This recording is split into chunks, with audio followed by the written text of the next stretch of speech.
五举相视，斗场祭礼，开考。500斤都能举起，这身板简直绝了！还要举500斤，他这身板才多大年纪？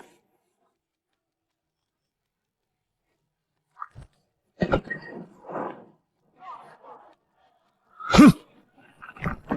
你，陆晨，巨石锁，加上。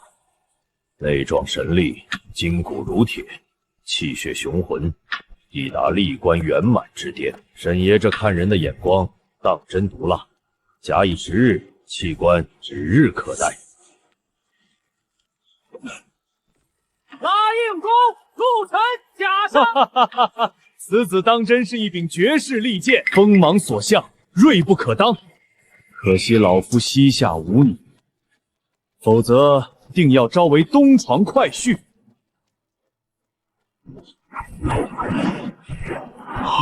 灵力刚猛，劲力通透，没个7、8年的苦功浸淫，绝难有此火候。李教头好眼力，不过据宋某所知，陆哥正式练刀，至今尚不满1年光景。不足1年，这等根基，100年难遇的武道奇才。武大刀，陆晨加上。回首陆哥，真见人也。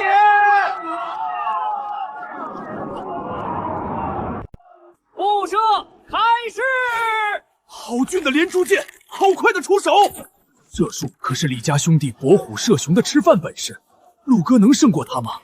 步射，李大郎实剑全中，加重！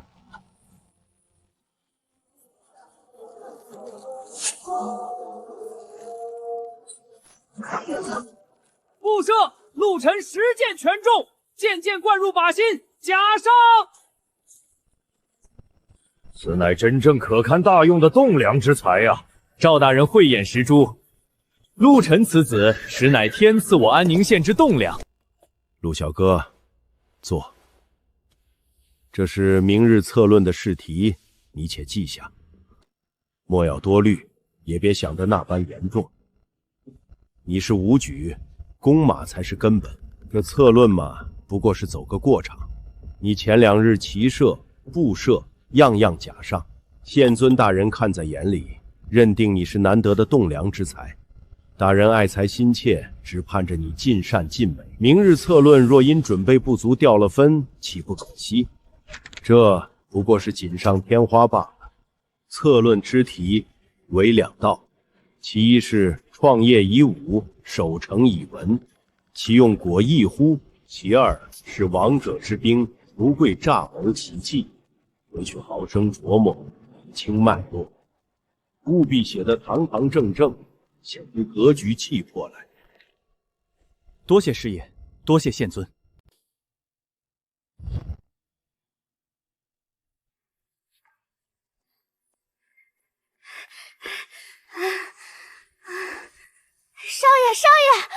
少爷，你中了，是头名。骑射、步射，既用接连甲上，策论又有师傅和县尊暗中相助。放眼整个安宁县，这魁首之位，本就无人能撼动。举人、老爷，同生落5级，秀才免摇力，而这举人，便是真正的龙门一跃。有了这4个字，便有了做官的资格，拿到了突入庙堂的敲门砖。功名在身，从此天高海阔，总算是走上正途了。洪福，去告诉王大娘，今日才买些上好的酒肉回来，鸡鸭鱼肉，时令鲜蔬，捡好的买，咱们好好庆贺一番。哎，我这就去。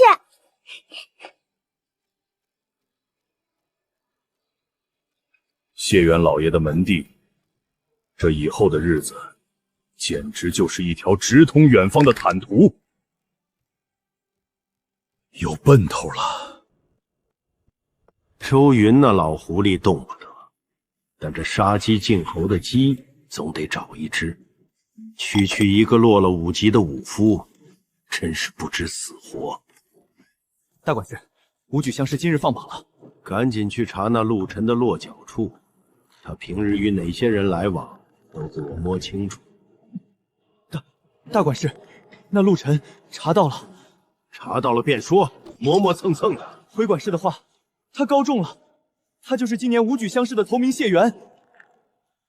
谢头名可能确定。千真万确，陆晨二字高居榜首。一个备受器重、前途无量的谢元，去得罪一位未来的实权新贵血亏。区养犬，倒了就倒了。你去备一份厚礼，恭贺陆谢元高中。乡试尘埃落定，气血运转越发圆融。立冬之前，历关瓶颈当可磨穿。少爷，你醒了。有些帖子一大早就递到宅子里来了，有县衙的师爷、烧参馆的，还有几位同窗公子邀您赴宴。对了，还有茶马道的红帽商号，一位姓钱的大管事遣人送来的。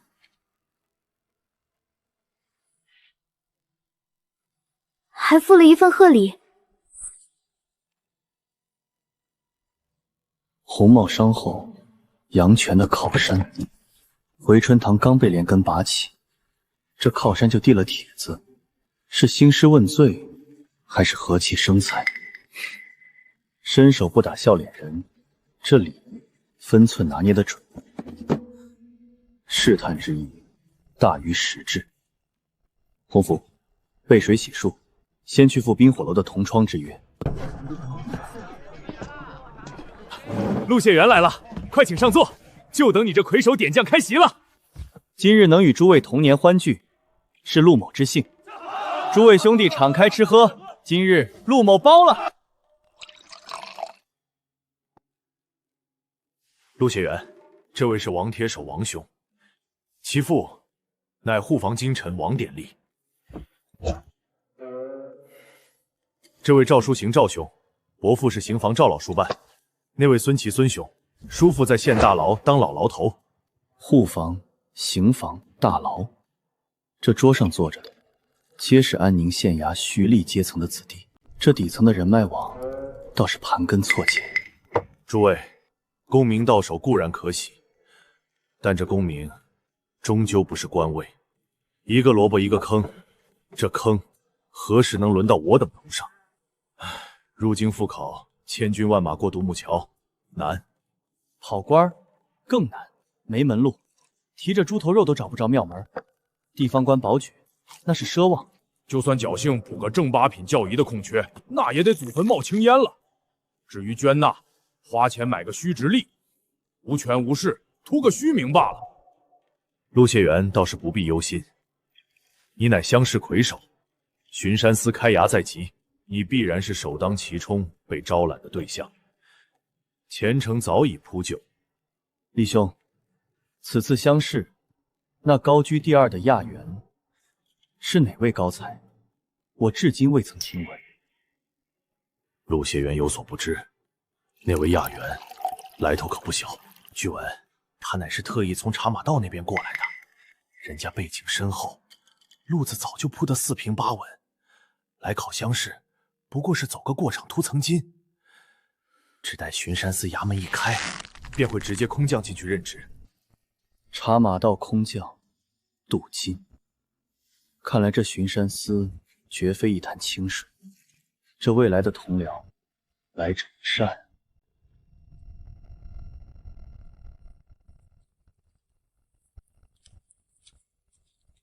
陆哥，许久不见，这精神头是越发抖擞了。见过师爷。来，尝尝这新到的雨前龙井，压压秋臊。敢问师爷，喜从何来？自然是事关陆哥你的锦绣前程，县尊大人亲自作保，替你谋得了一份差事。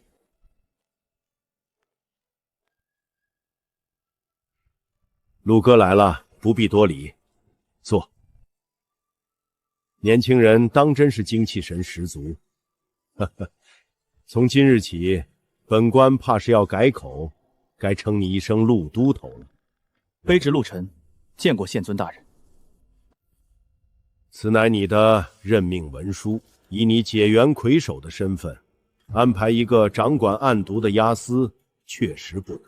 但这押司终究只是役，而非官。本官岂能断送了你的大好前程？本官已与巡山司的赵长司谈过，感谢县尊栽培。等你正式就任都头，本官还有一件要事需交与你去办。卑职愿为大人分忧。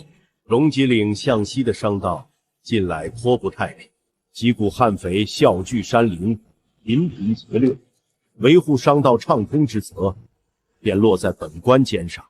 本官希望剿匪的担子你能替本官挑起来。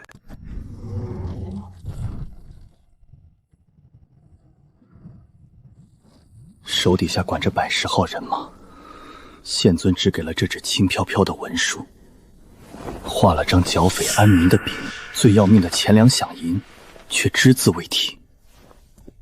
这是摆明了要我自己去筹措，养活这110号人，人吃马嚼，维护兵甲，少说也得上1000两银子。我名下的铺面虽有起色，但那是下蛋的母鸡，绝不能抽干。脑子里怎么又冒出这些怪词？不过用在此处倒是贴切。县尊把这难题抛给我，若连这点钱粮都筹不起，以后去了巡山司，怕也是坐不稳位子。所谓兵马未动，粮草先行。你这都头新官上任，第一把火烧的不是匪，是钱粮。师父明鉴，县衙的翠绫银是县尊的命根子，他断不会拿出来给我去冒险。这凭空变成钱粮的本事，徒儿实在棘手。除了官库，最下乘的法子便是摊派，下发公文，按人头强行征收剿匪捐。这等于是从穷苦百姓嘴里抠食。我好不容易攒下的仁义名声，立马就得臭大街，此法绝不可行。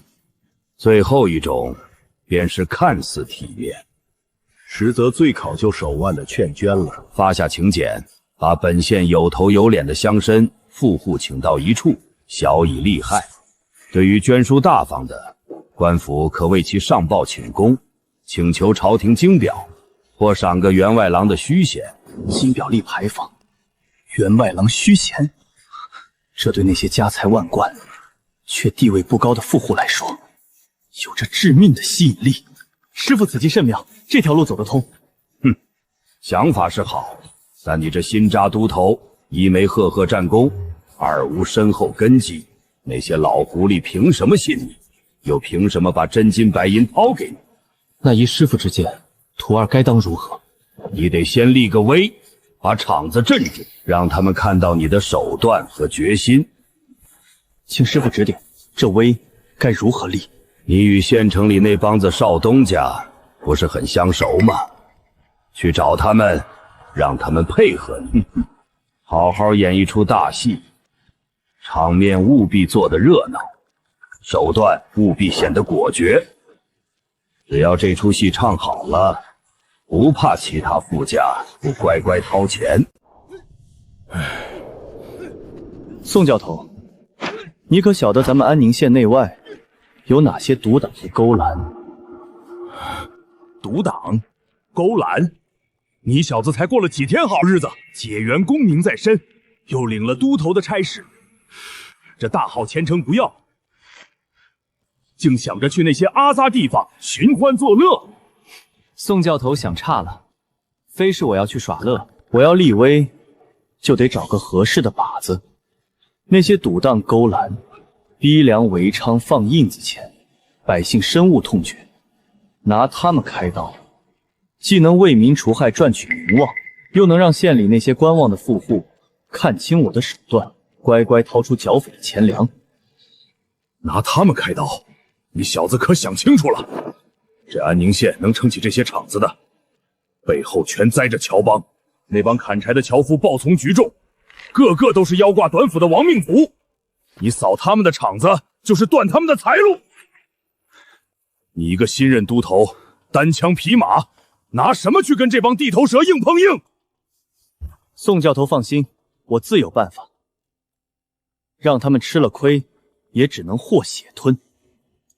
师傅教的借势之举，今日便要在这安宁县的街头唱一出大戏。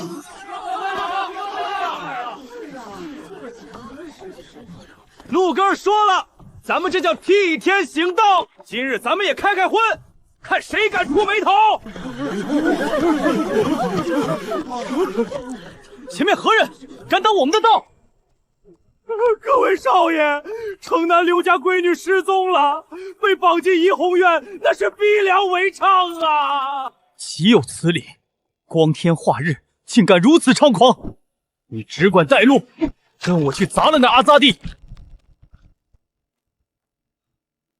打了他，替天行道！局已成，乔帮，我看你们这口碎牙，咽是不咽？痛快！这帮坏事做尽的蛀虫，多谢众位恩公，救了我家苦命的闺女。小老儿一家来世做牛做马，报答大恩。这帮少爷背后定有人指使，得先撤。站住！你就是乔帮管事的？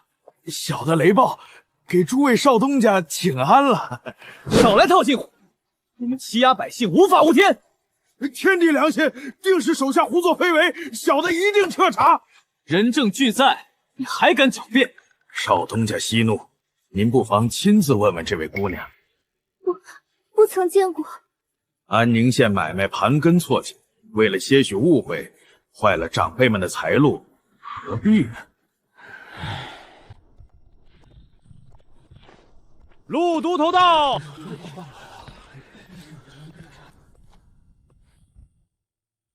你是乔帮中人？回禀大人，小的确是乔帮堂主，但是既是堂主，手下犯下逼良为娼的勾当，你管束不力，逃不掉。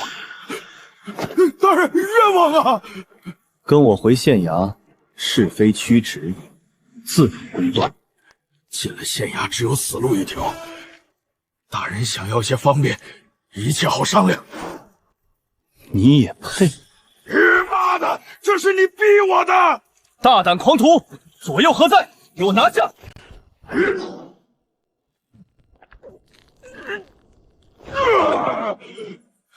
没眼力的东西，冲撞了陆都头还不认罪？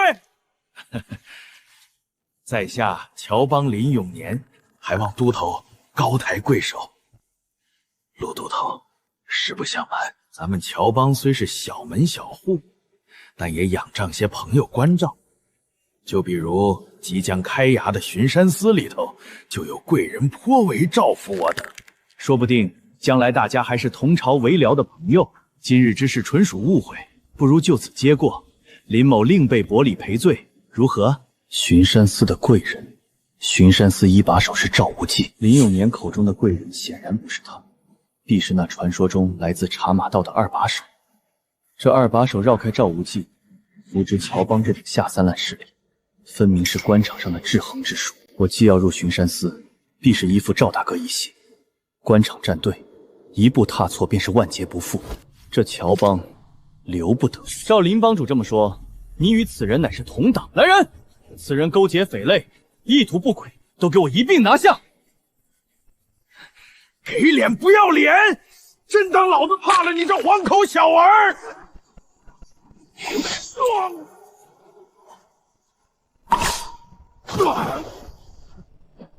想在安宁县当坐定，往后立规矩之前，先得问过我陆晨。陆都头雷厉风行，扫除乔帮毒瘤，我等商户感激涕零。些许剿匪捐助，不成敬意。多谢诸位兄弟鼎力协助。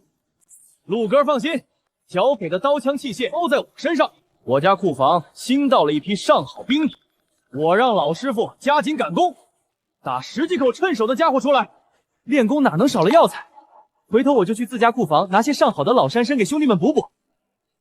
多谢诸位兄弟鼎力相助。这权势在手，果真是不必开口，自有银子排着队送到手上。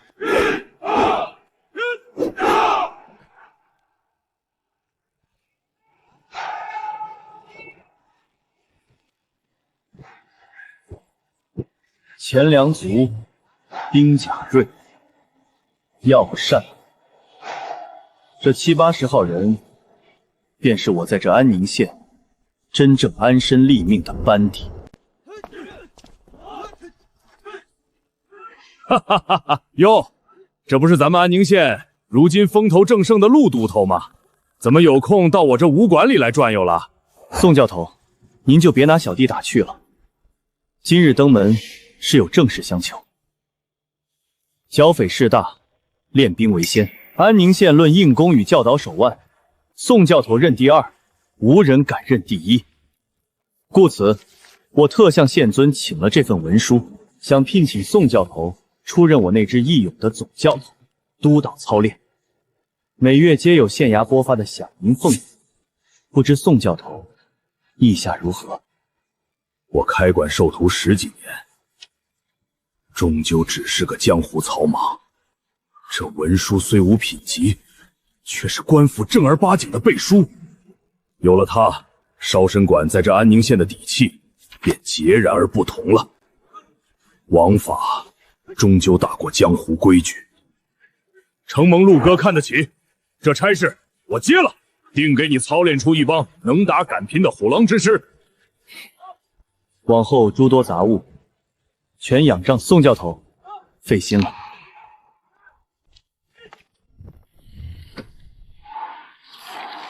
天是越发冷了，和气成霜的日子不远了。山里的冬天最是难熬，那些盘踞在商道附近的盗匪，若不能在大雪封山前抢购过冬的钱粮，就得冻死饿死。人饿极了会发疯，趁他们动手前，必须摸清虚实。踩点的事不能再拖了。哎，这周边的绿林道你得先摸透彻。这儿就是咱们的商道，首屈一指的便是慈云寨。大当家射术出神入化，千步外取人首级，遇上必死无疑。咱们真正要防的是这2股。那窝新冒出的山匪是哪路神仙？听说是被迫落草的村民。呵呵，切莫信了话本里劫富济贫的鬼话，10个里有9个半都是亡命徒。此话怎讲？一旦杀红了眼，谁还管你是平民？我明白了，匪就是匪，刀剑之下不分苦重，只分生死。连家庄抗税烧村，逼得全庄老小落草为寇。这连云寨的当家人，倒是个心狠手辣的绝户。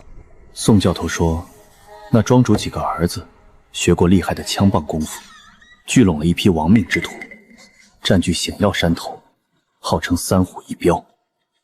这等悍匪，绝非寻常草寇可比。既然县尊将这都头的担子交到了我肩上，就看这一回，我能不能打虎出害了。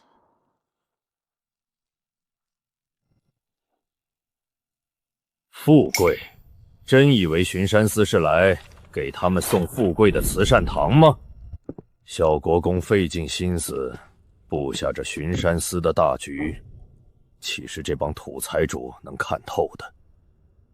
整合地方势力，肃清山贼水匪不过是开胃菜，真正的目标是以雷霆万钧之势荡平龙脊岭深处那不服王化的蛮族七部。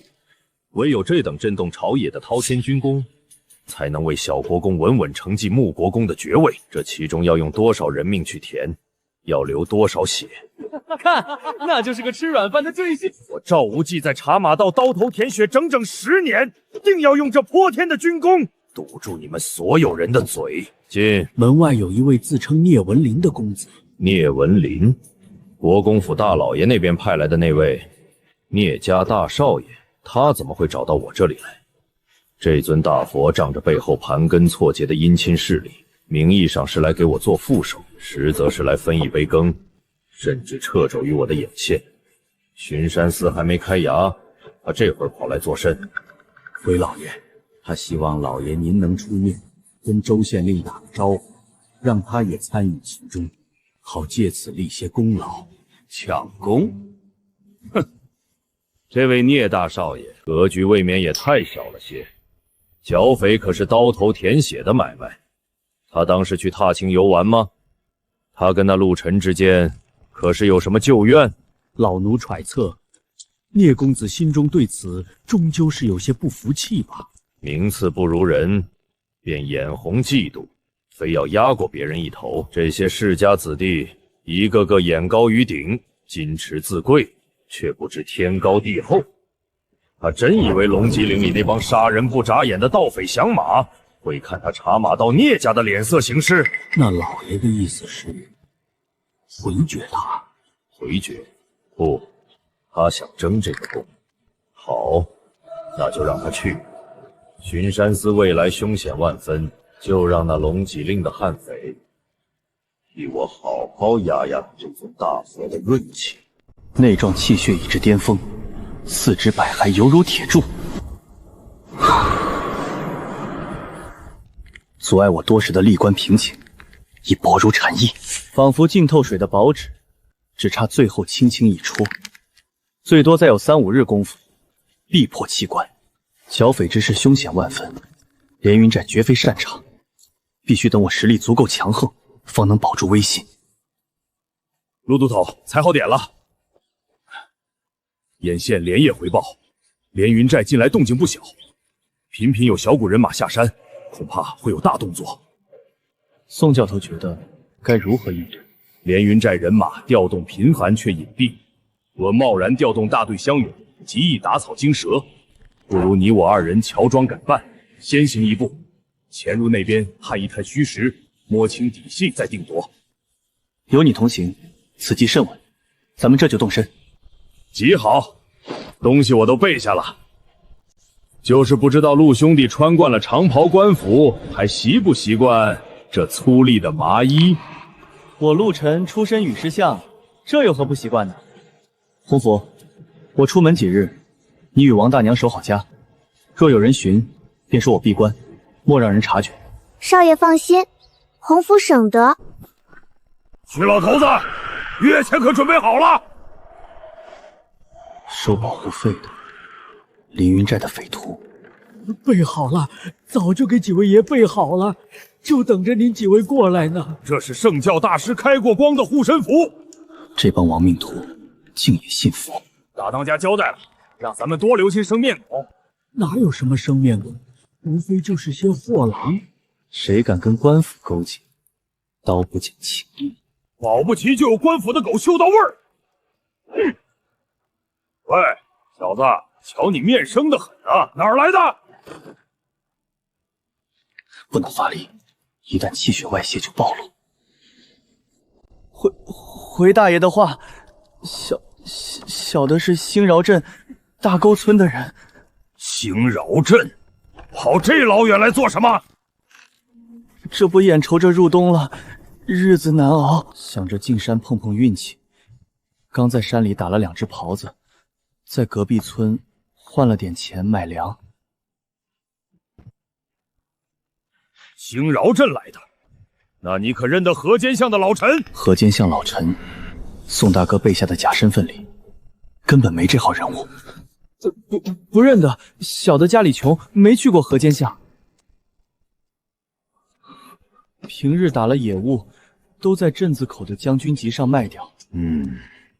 大沟村的猎户啊，往后打了野物，多往这边送送。大爷我馋野猪肉的紧，常在山里走动，眼睛放亮些。要是见着安宁县那边来的生面孔，记得告诉老徐头，听到了没？一定一定，小的记住了，谢过大爷。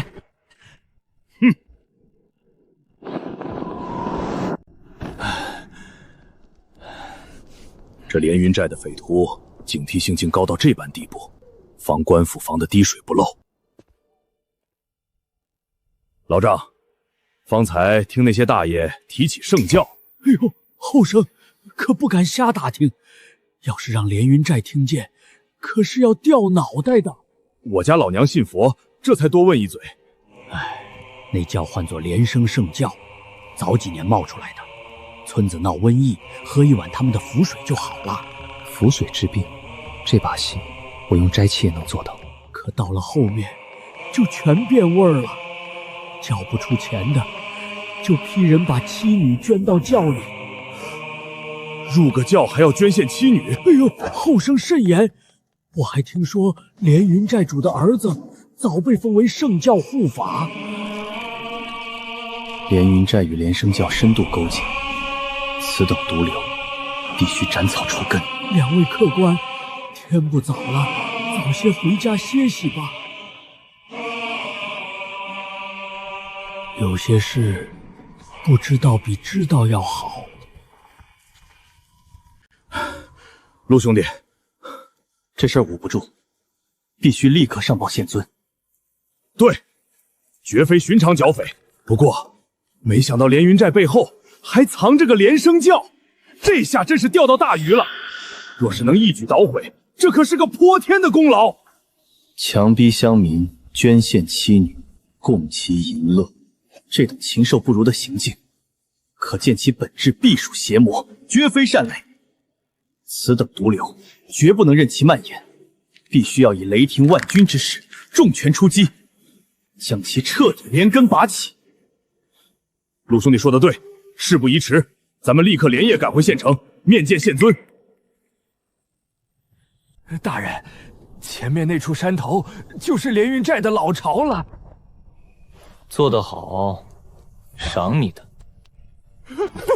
谢大人赏，谢大人厚赏。陆晨那个与狮象出来的泥腿子，仗着几分蛮力，懂什么剿匪韬略？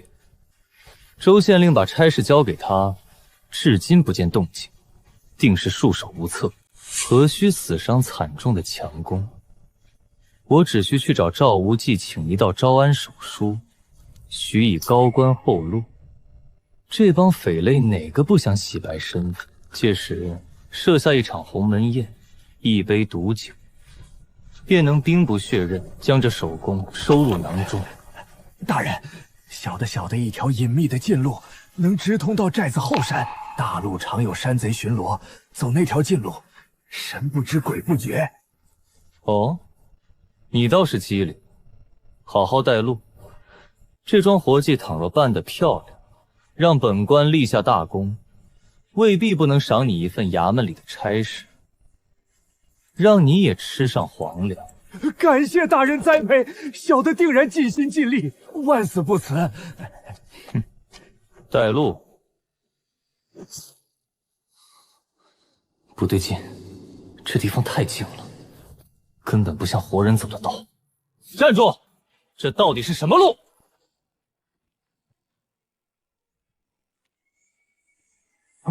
兄弟伙，就是这小子，自称是巡山司的大官，口气狂得很，说要来剿灭咱们连云寨。气息驳杂，脚步虚浮，不过是一群处于养血阶段的底层喽啰。我乃历官大圆满，身负聂家秘传武功，对付这等乌合之众，易如反掌。哼，凭你们这群土鸡瓦狗，也想拿下本官？弟兄伙，别听他废话，并肩子唱，拿下这狗官，大当家必有重赏。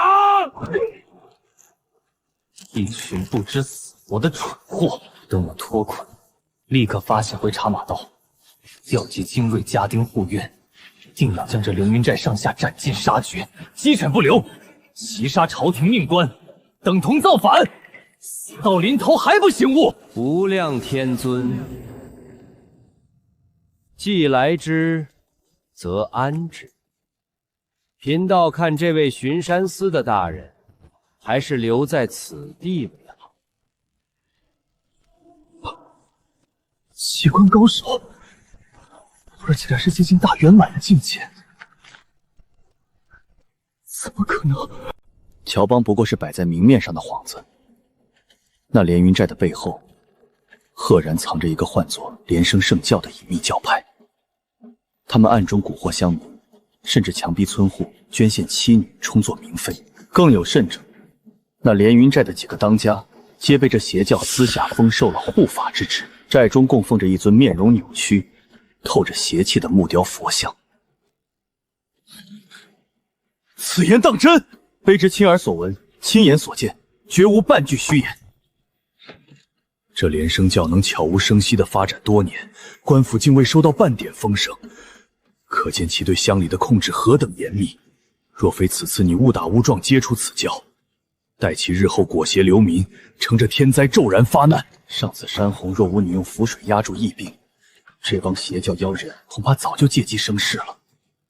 大人，目前对这邪教的体系，我们所知仍浅，其核心骨干与具体实力尚不明确。不错，此事必须万分谨慎，切莫打草惊蛇。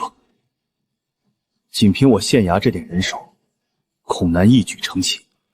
本官需立刻行文上报府衙，详陈利害，请求从茶马道调拨精兵，方可雷霆一击。陆都头，你此番探查已立下首功，本官定会为你记上重重一笔，待攻城之日，必有后赏。谢大人，此乃卑职分内之事，风暴将至。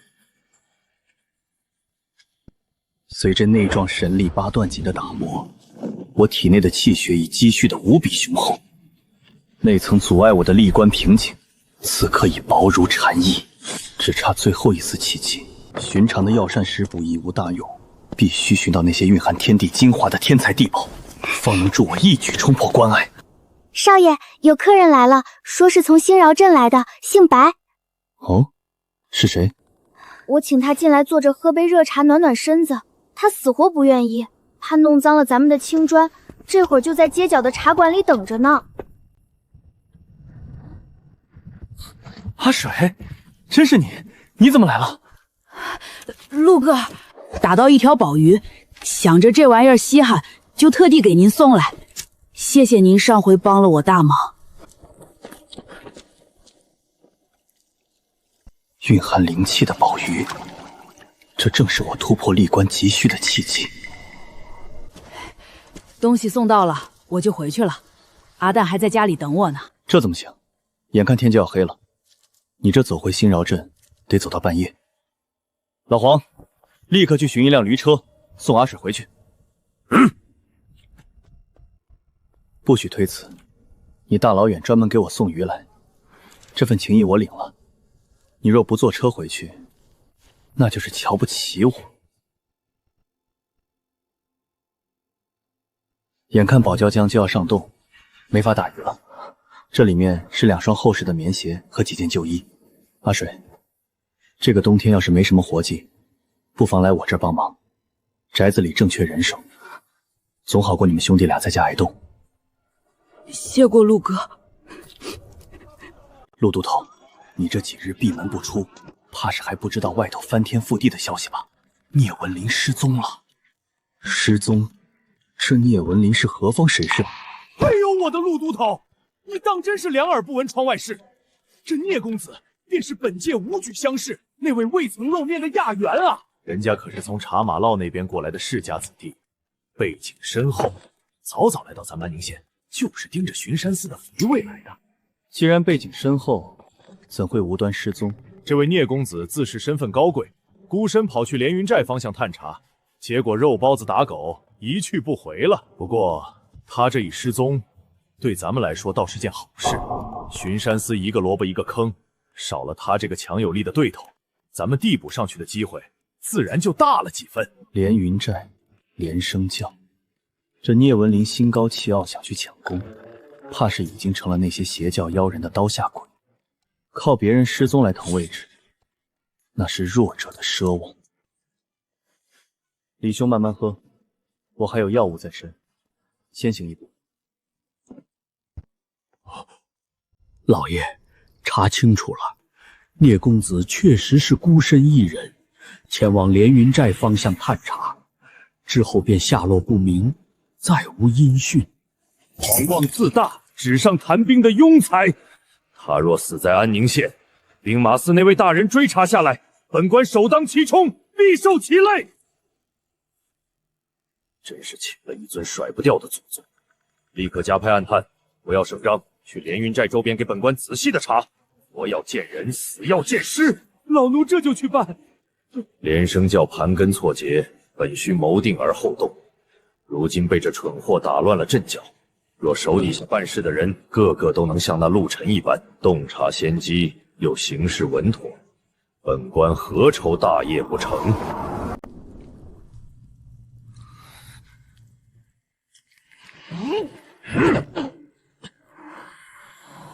你到底是谁？我乃朝廷钦点的武举亚员，有功名在身。我父亲是茶马道兵马司的聂震云，若是伤我半根汗毛，国公府必定发兵，将你这小小的流云寨碾为齑粉。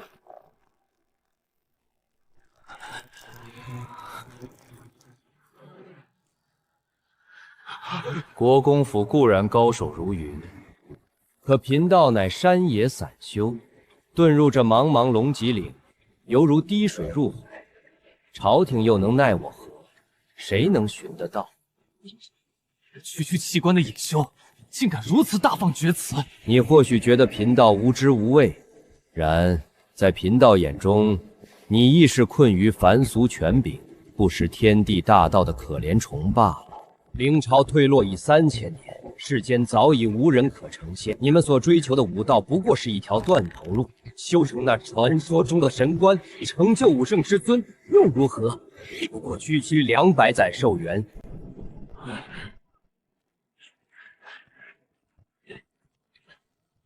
大法师，您有的阴丹主材为您采来了。不错，不错，此次的阴丹主材成色极好，气血充沛。聂公子，你可知道何为阴丹？乃采炼人身之精气魂魄，辅以这至阴血肉巨形，方能炼成的一味大药。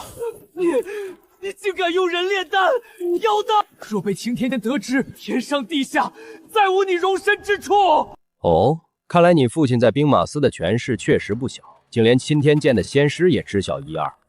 呵呵呵，不过嘛，那帮老家伙十有八九都是缩在京城里贪享富贵气运的老乌龟。至于飞剑取人首级，呵呵呵，普天之下能做到这点的，一只手都数得过来。谁有闲工夫来理会我这山野小道？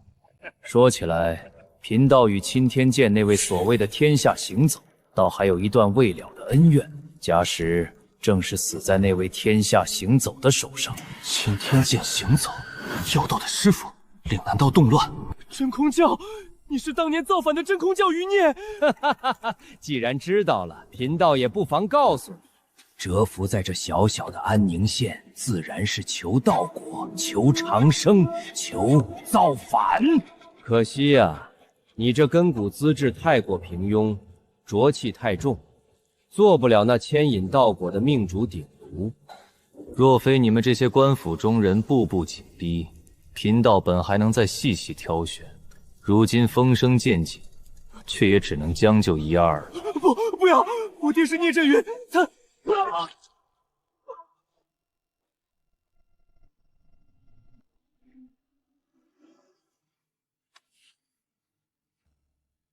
10里8乡难寻长生彩，7、8年蛰伏，只寻得兴饶镇的一颗。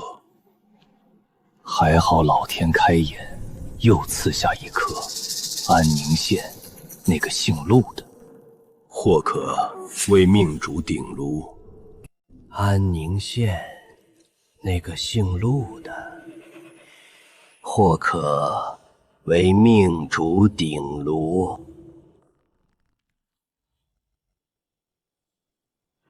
师傅，徒儿心中一直有个疑惑，咱们这平日里制药，与那些话本传说中的炼丹，究竟有何区别？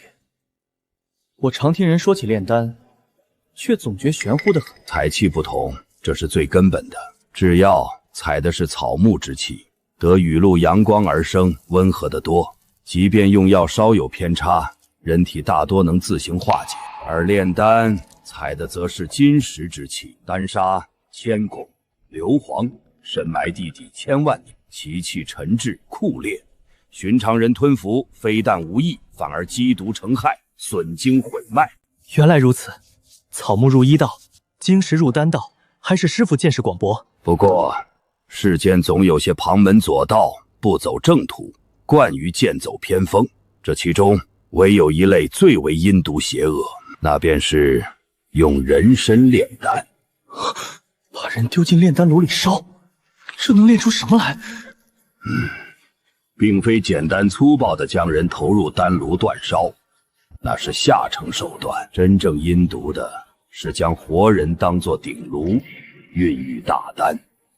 那等邪法需在活人身上划开血口，将特制的丹丸胚种强行种入血肉腹腔之内，以人体气血、五脏精气乃至魂魄之力为养分，如同妇人怀胎孕育10月，期间被做鼎炉之人承受剥皮抽筋之痛，求死不能，待时辰一到，便强行破体取丹。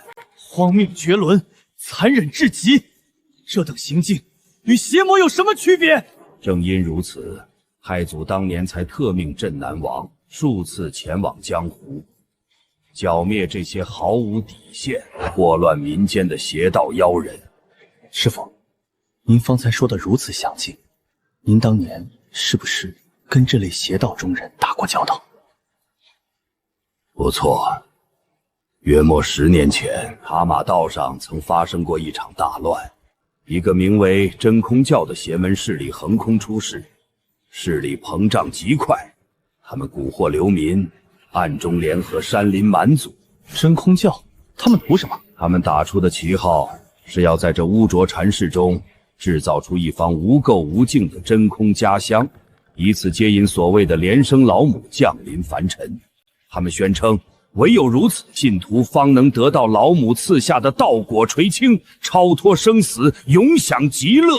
他们当年的口号便是莲生老母慈悲济世，真空家乡无有高下。莲生老母，真空家乡，这与连云寨背后那个逼捐妻女、设立祭坛的莲生圣教，根本就是同出一源。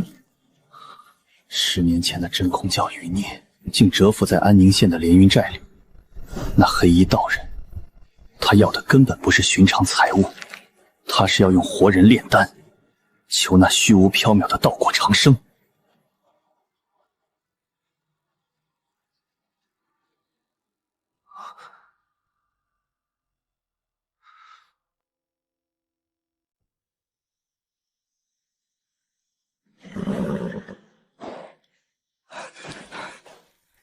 禀告陆都头，前边就是老树沟，沟里距离进了30-40号，逃避徭役的闲汉泼皮，拉了杆破旗自称平天寨，平日里就在这附近敲诈过往的小商团。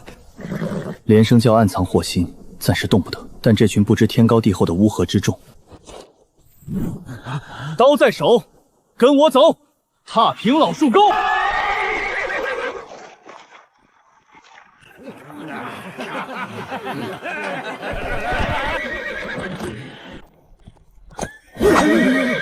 哪里来的黄口小儿，单枪匹马也敢来爷爷的地盘送死？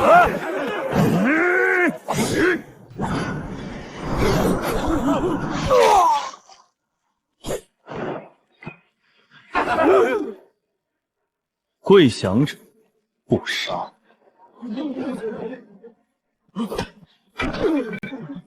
饶命！官爷饶命！我投降！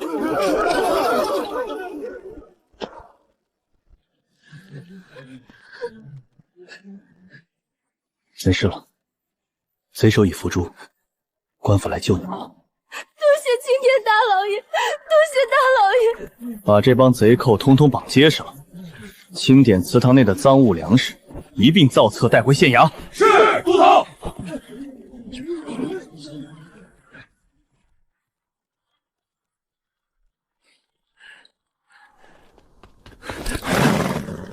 陆都头，您可算回来了。何事如此惊慌？县尊大人有请，让您回来后片刻不得耽搁，立刻去县衙一趟。可这是何急事？朝廷来人了，听说是6扇门的大官，六扇门专司江湖大案，缉捕武道高手的朝廷鹰犬，他们怎么会突然降临这偏远的安宁县？是为了连生教，还是冲着别的事来的？县尊大人竟未做主位，那人好重的威压，犹如一头蛰伏的猛虎，连呼吸都带着杀气。这便是六扇门的高手。卑职陆晨见过县尊大人，见过赵大人、西馆主、宋教头。陆督长来了，快些落座。这位是六扇门的燕六，燕捕头。见过燕捕头。我听过你的名字，是难得的翘楚英杰，不错。燕捕头，如今人已到齐，您看是否即刻发兵清剿？那连生教贼人行事诡异，聂公子落入贼手，他们却隐匿不动，恐有诈。再等等。等？安宁县能说得上话的都在此地，还能等谁？人还未到齐。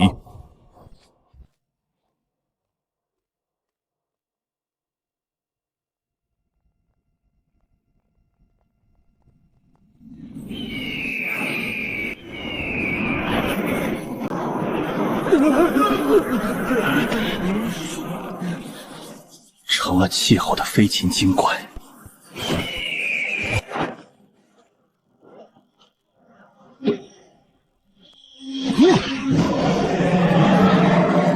气息圆融，罡气化形，足捕头已在气关大圆满之境，彻底站稳脚跟了。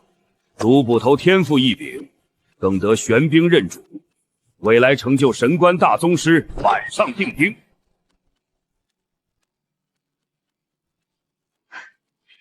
好久不见，六叔，这次劳您久等了。西老头，多日不见，你身子骨还是这么硬朗。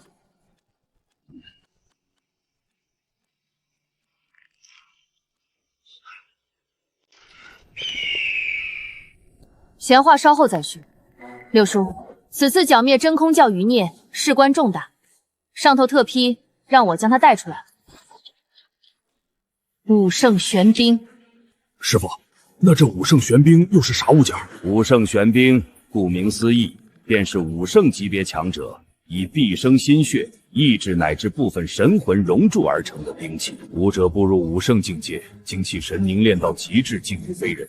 这般强者即便身死，其强大的神却难以磨灭，往往会依附于生前倾注心血最多的兵器之上。金黄剑、绝命刀、撼天弓，只于这10大玄兵作为他们曾经存在的证明。身死神在，依附兵器存世，这等底蕴，简直就是镇压一方的国之重兵。为了一个连生教，竟连这等底牌都请出来了。根据青天剑行走大人提供的线索，这冒头的连生教正是当年被剿灭的真空教死灰复燃。道果，那本古卷上记载的长生之夜，竟真的在这安宁县地界现世了。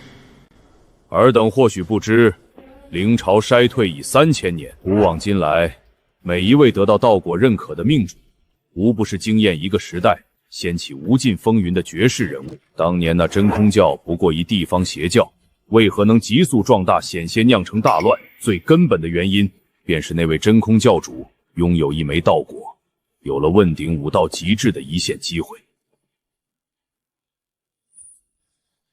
你就是陆晨？卑职正是。听说连生教暗中活动，与连云寨勾结的消息，是你最先探明的。正是在下。你且留下。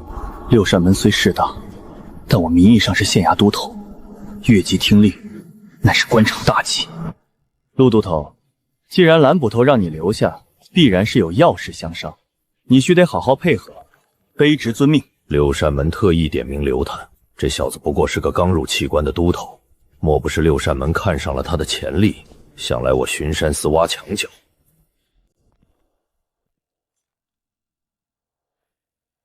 两位捕头特意将卑职留下，若有吩咐，陆某必定尽心尽力，绝无推辞。六叔，我此次前来，除了背上这口玄冰，还带了另一样东西。有此物在手，可助我们擒拿真空教余孽，锁定胜局。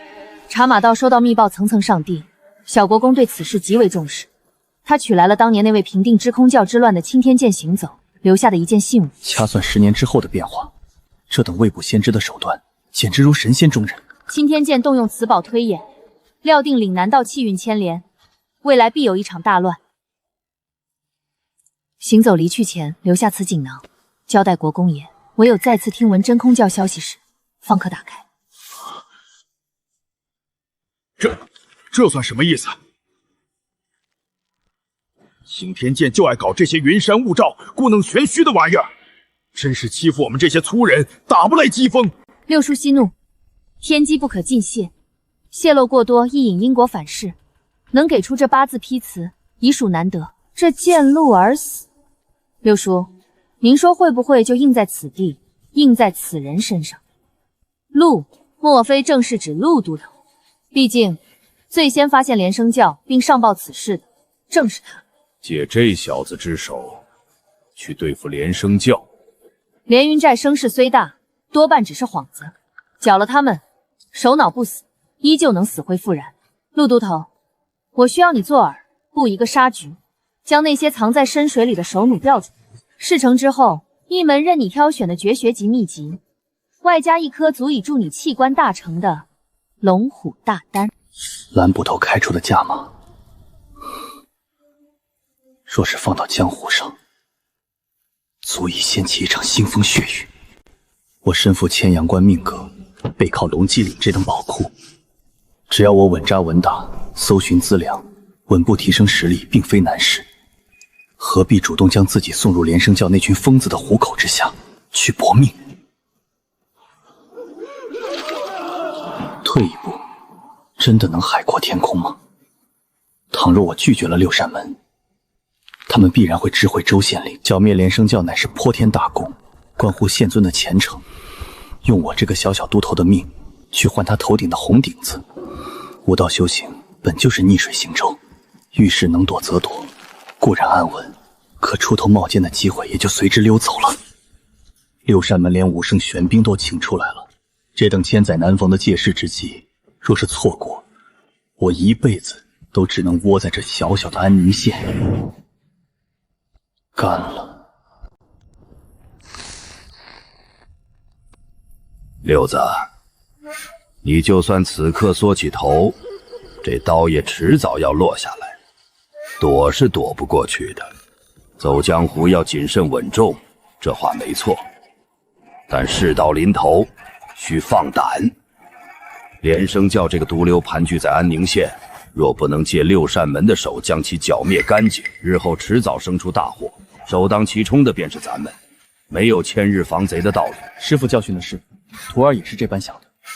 结合你带来的消息，再印证老夫早年混迹茶马道听来的传闻，这连生教或说真空教余孽，恐怕不只是拿活人炼丹那么简单，他们会四处搜寻命格特殊、禀赋异于常人之辈，将这样的人视为长生之才，详话叫做鼎炉，以邪法秘术将鼎炉饲养，待到时机成熟，便以其精气神乃至血肉魂魄为引，以求延寿长生。命格特殊，禀赋异于常人，这说的分明就是身具8条命数，手握山海小印的我。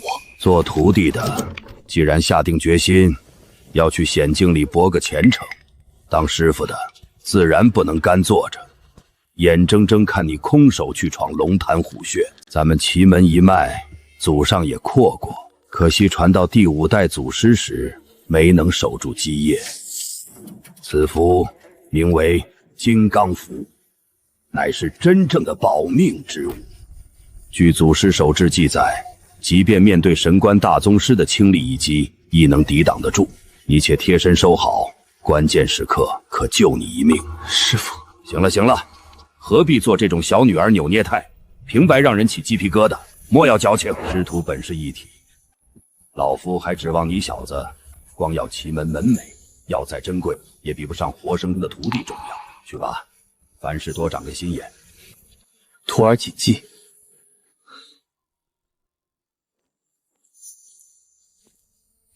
燕捕头、竹捕头，计划已定。稍后，卑职便大张旗鼓，率领县衙新木乡人，直接开拔征讨连云寨。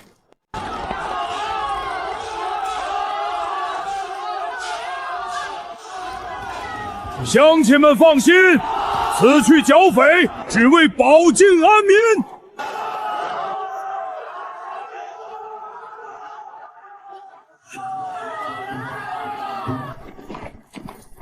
明修栈道，暗度陈仓，藏在里头的高手，才是刺破连云寨咽喉的利刃。爹，我刚得了大法师赐下的神通符水，如今浑身上下仿佛有使不完的劲儿。就让我带弟兄们下山。好，老大，你得了大法师的真传神通，如今是铜头铁骨，刀枪不入。即便是那修成器官的高手，手持利刃，也休想伤你分毫。大法师正在后山闭关炼制仙丹，正是关键时候，需要静心不受打扰。待那仙丹炼成，定然少不了天大的恩赏。爹，您就瞧好吧。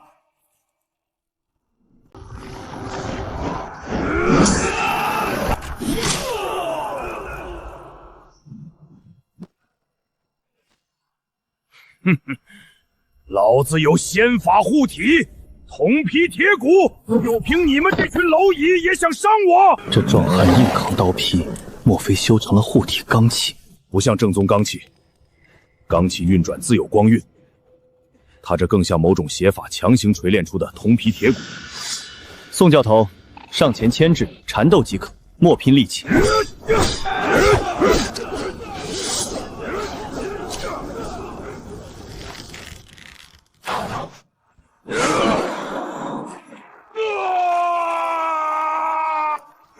贼手已伏诛，给我拿下！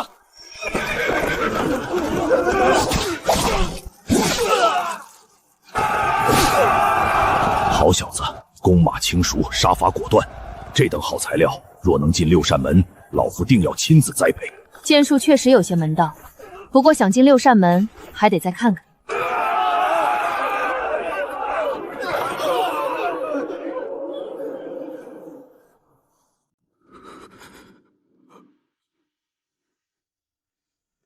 大当家，败了，全败了！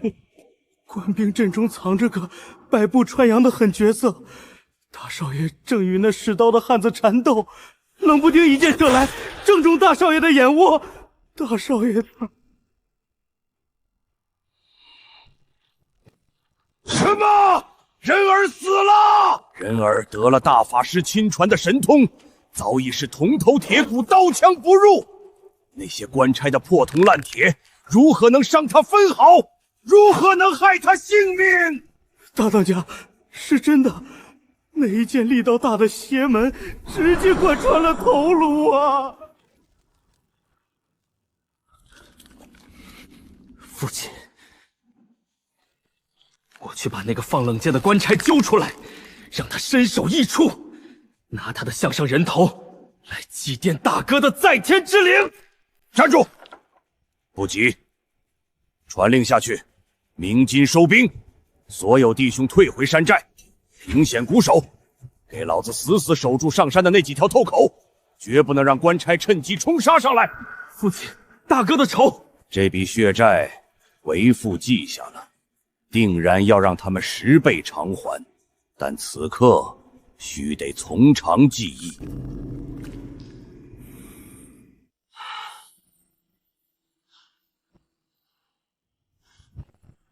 不好了，朝廷的兵马已经杀到山下，他们盯上咱们流云寨了。人儿他也遭了毒手，拦住他们7日，待贫道大丹攻城，一切危局自当迎刃而解。是，小人遵命。大法师闭关已久，耗费了山寨搜刮来的无数珍稀药材，他到底在炼什么惊世骇俗的丹？连生老母，真空家乡。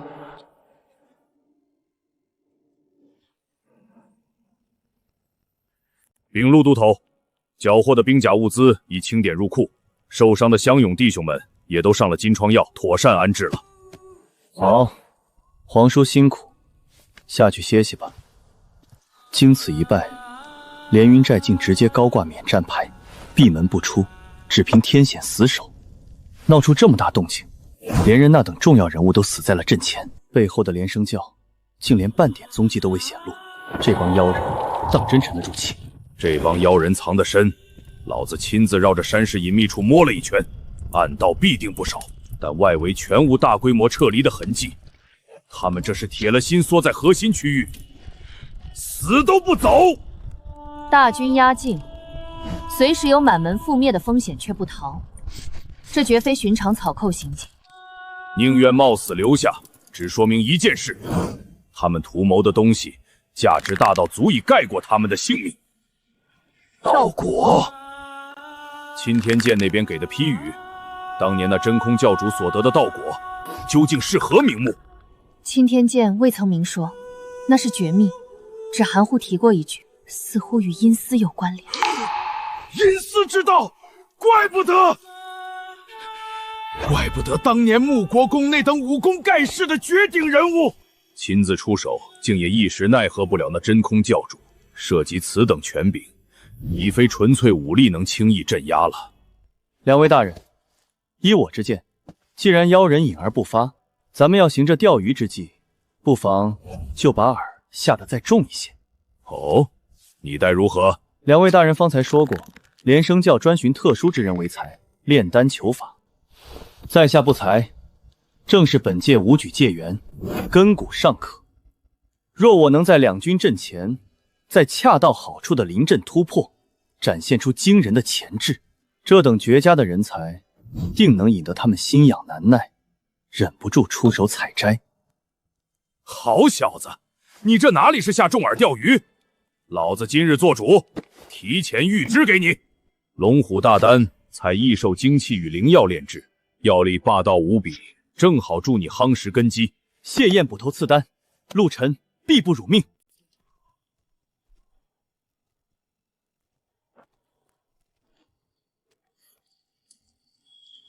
这分量，简直像是一块实心铁疙瘩。气关第一重呼吸，需将后天呼吸化为内息流转，不破不立。这诱饵，我当定了。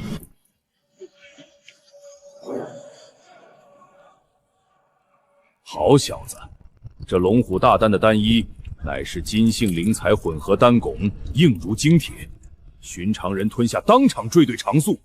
看他能不能用这气血烘炉把这层铁皮给化开。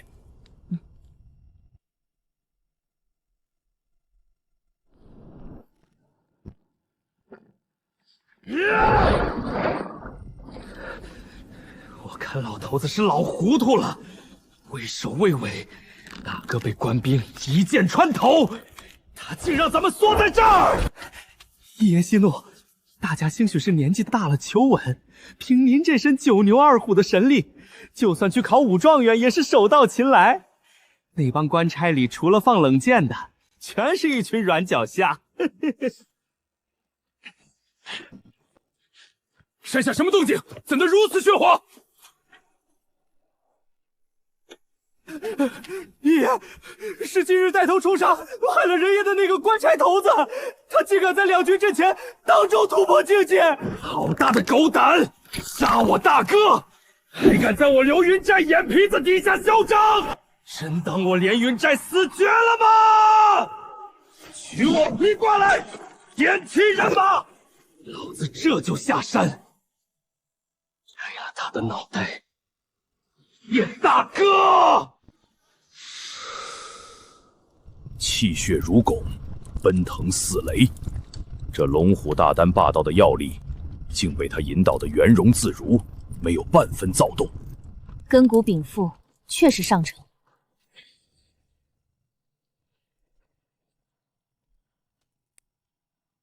鱼咬钩了。无那狗官，给爷爷滚出来受死！举重若轻，气血没有半分虚浮。这得多大的力气？他刚突破，竟能将力道控制得这般精妙。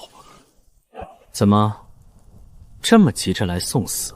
也好，你大哥方才在黄泉路上还没走远，你此刻赶去，正好能追得上。兄弟二人做个伴儿，省得他路上寂寞。竟敢空手与我相斗，不知死活的东西，给我！龙筋虎骨，大劲如强弓硬弩，骨骼坚于精铁，这便是力量充盈本源的感觉。这连毅仗着邪法赐予的九牛二虎之力，向来以力压人，今日算是撞上真铁板了。连家三虎已去其二，只是那老四连信根骨极佳，早被陆灵道的总瓢把子授为关门弟子带在身边。今日陆都头斩草除根，日后怕是少不了一场硬仗。挡得住我这一拳，便给你一条活路。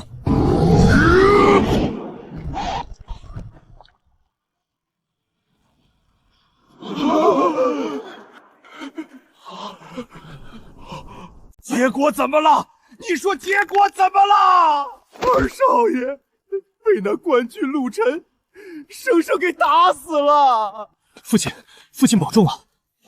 我的儿啊，我的2个儿啊，一日之间全没了。父亲，二哥本是阵夜去烧粮草，乱其军心，谁知那陆晨竟在山下阵前当众突破境界，二哥定是一时激愤，才中了那厮的激将法。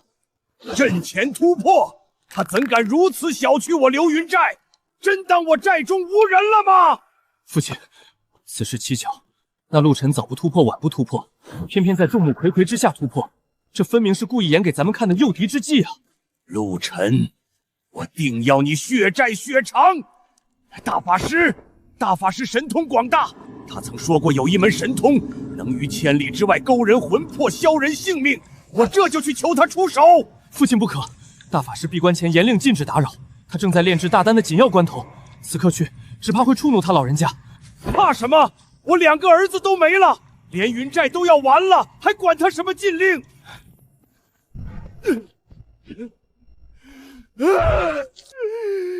求大法师为我做主啊！大法师！贫道早已言明，闭关期间天大的事也不得打扰。你想死吗？大法师息怒，小人不敢。实在是那山下的官兵统领陆晨。陆晨，我早先推演天机，安宁县那2个命格奇特，可做我命数鼎炉的上佳材料。其中一个便是县衙姓陆的工人。那陆晨故意阵前突破，杀我2子，他如今实力大涨，气焰嚣张。本以为还需费些手脚去寻，没成想他竟自己送上门来了，真是天助我也。若是任由他一步步蚕食连云寨，届时大法师您的大丹又如何能安稳炼成啊？求大法师施展神通，收了那陆晨的性命。连寨主，此事贫道已知晓，丧子之痛，贫道深表同情。你且退下，那陆晨的性命，贫道自会出手，为你讨个公道。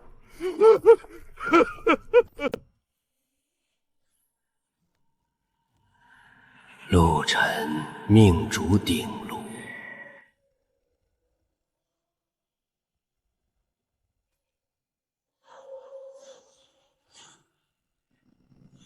魂来！好冷，像是有冰锥刺进脑子里，身体像压了千斤巨石，动弹不得。有一只手在往外硬生生拖拽我的魂魄。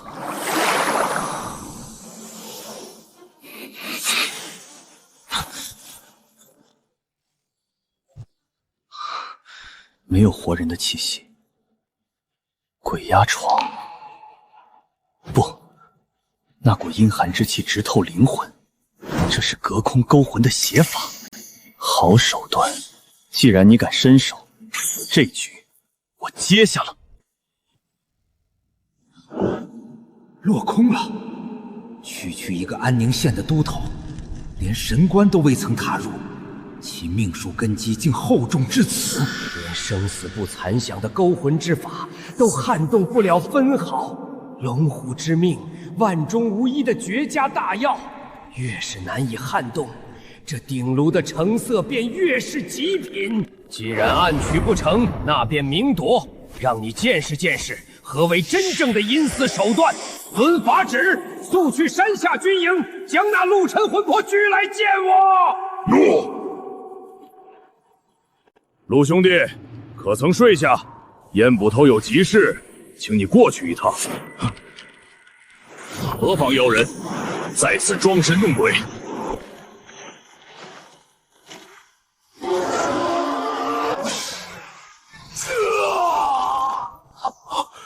好重的阴邪气！是阴神做法，连生教的妖人果然藏在山上，竟已能窃取阴司权柄，显化鬼差投影，魑魅魍魉也敢逞凶！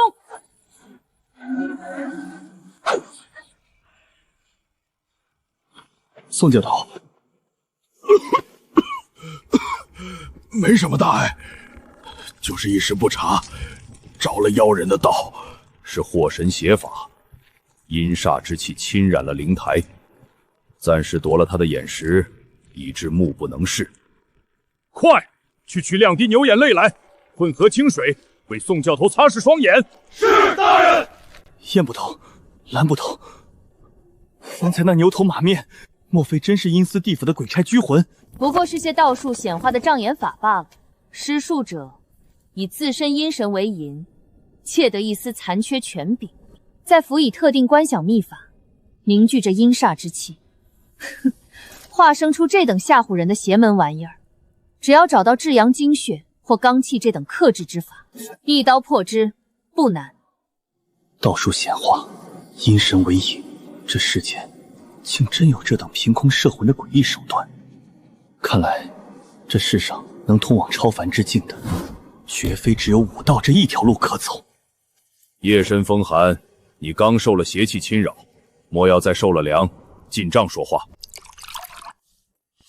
是不是觉得这道术比咱们的刀剑更玄妙？确实神异，防不胜防。神异？灵朝衰落已逾3000年，天地间灵气稀薄，传统的仙道炼气之路早就断绝了，故而锤炼己真，开发人体秘藏的武道，才渐渐成为主流，兴盛至今。然而武道虽能杀伐护身，却终究是条死路，无法超脱生死。那仙道呢？仙道，呵呵，早有古训流传下来，无道果者，不可修之。道果，燕捕头，这道果究竟是什么？这谁又能说得清？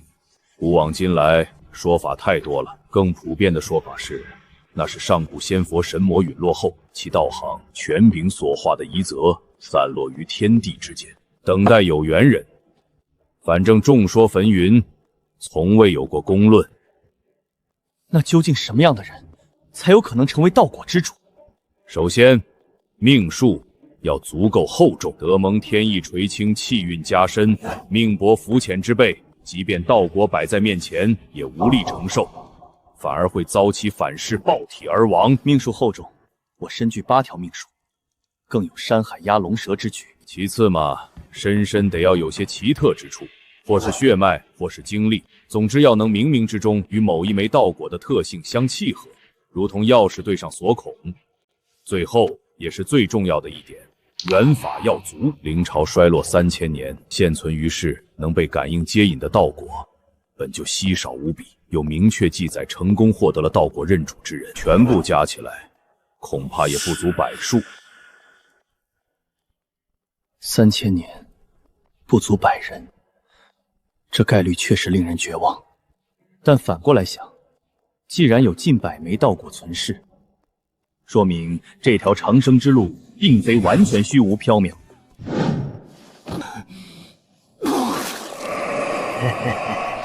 果然有朝廷的鹰犬藏在军中，坏了贫道的好事。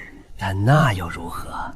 那姓陆的小子命数之重，简直超乎想象，而且他魂魄深处似乎还萦绕着某种极为特殊的气息。接引道果所需的最后一位，也是最重要的一位主要，定然要应在此子身上。贫道日夜叩拜供奉这尊残像，耗尽无数心血，10年苦功，方才勉强赢得了判官道果接近50%的垂棺度。判官道果乃阴司权柄，惩恶扬善太慢，唯有操弄生死，勾魂夺魄，以魂魄灵光为资粮，强扣道果之门，方是捷径。只要我能成功勾得那陆沉的魂魄，以其非凡命格为计，接引判官道果的成功把握，至少能再提高2成。加上后续谋划，足有9成把握。一旦攻城，执掌阴司律令，届时就算是神官境界的大宗师亲临，贫道又有何惧？兴饶镇那小子不够格了，这最后一位主要必须是陆沉，不论付出多大代价，必须拿下。判官执笔断人生死，那连生妖人阴神做法，连连唤你名姓，煞费苦心，居然都没能撼动你的魂魄半分。你小子要么是运气好的逆天，要么便是天生的福缘深厚，命格贵不可言。这正是道果之主最令人忌惮之处，其所掌控的权柄往往诡异莫测，防不胜防。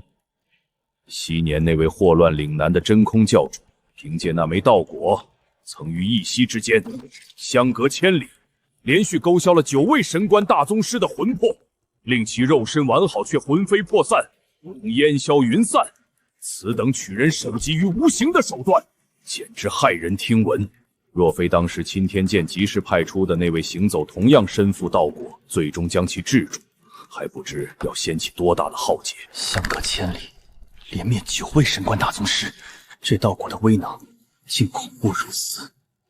若那妖人彻底炼化道果，我等今日前来，岂不是自寻死路？六叔，我有一计。你说。那连生教的妖人此次勾魂失败，绝不会善罢甘休。真空教传下的那枚道果，特性诡异，对于命数厚重、魂魄非凡的材料，有着近乎本能的贪婪。不如就将我随身带着的这口武圣玄冰，暂且交由陆都头执掌，并传他炼冰诀，将玄冰炼化入体，藏于丹田气海之中温养。如此一来，那妖人若再敢以阴神邪术来袭，试图勾魂，必将触发玄冰自动护主，定能叫他吃不了兜着走，狠狠栽一个大跟头。好想法，兵行险拙，却能出奇制胜。陆都头，你意下如何？此法虽好，但炼化玄冰入体亦非毫无风险，需你心甘情愿配合方可。承蒙2位看重，愿为2位补头效劳，一切但凭吩咐。好，够痛快。事不宜迟，我这便传你炼冰诀药。大法师，您点齐寨中所有人马，今日便与山下的官兵堂堂正正做过一场，彻底了结此事。遵命，多谢大法师成全。大不了此战之后解散连云寨，追随大法师深入蛮荒。李儿，立刻擂鼓巨将。有大法师的通天手段，何愁不能另起炉灶？弟兄们，官府不给我们活路，那姓陆的更是嚣张跋扈。今日若不能拼死杀出一条血路，等到他们攻上山寨，我等皆死无葬身之地。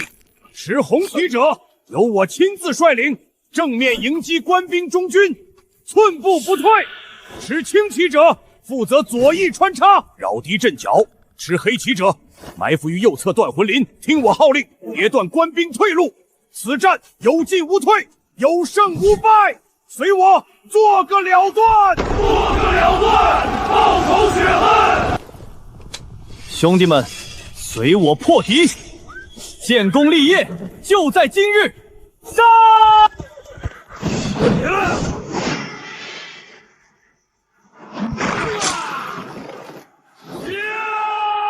可惜我阴神尚未修炼至大成，不能白日巡游，仍需避开这煌煌日光。不过也足够了。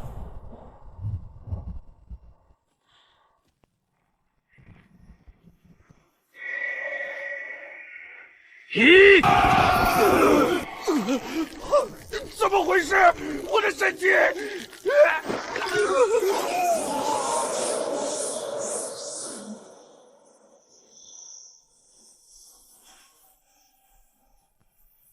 万千血魂助我元丹，道爷我今日便要成了。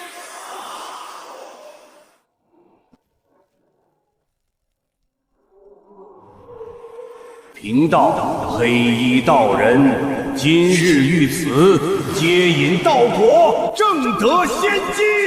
大法师，为何要如此对待我等啊？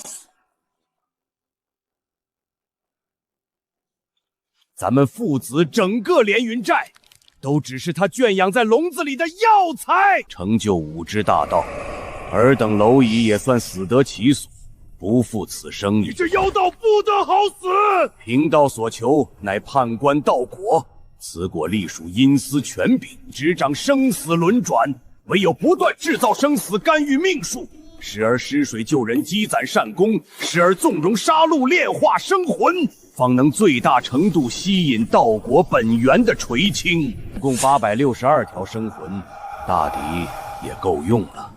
只是这些乡野村夫命数浅薄，品质低劣，若要彻底固化元丹，接引道果真正降临，还缺一道分量足够、命格贵重的祖材。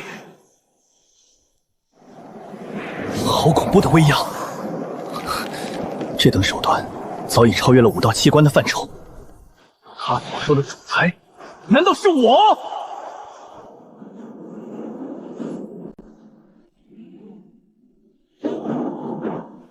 这股气息诡谲莫测，直透神魂，这便是仙道之威吗？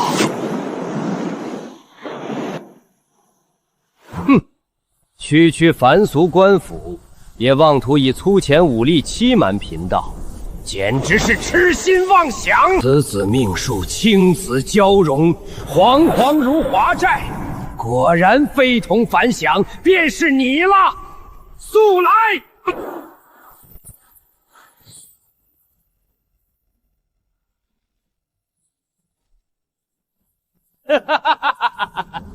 这具气血充沛的肉身也是难得的资粮，岂能浪费？给贫道一并上来！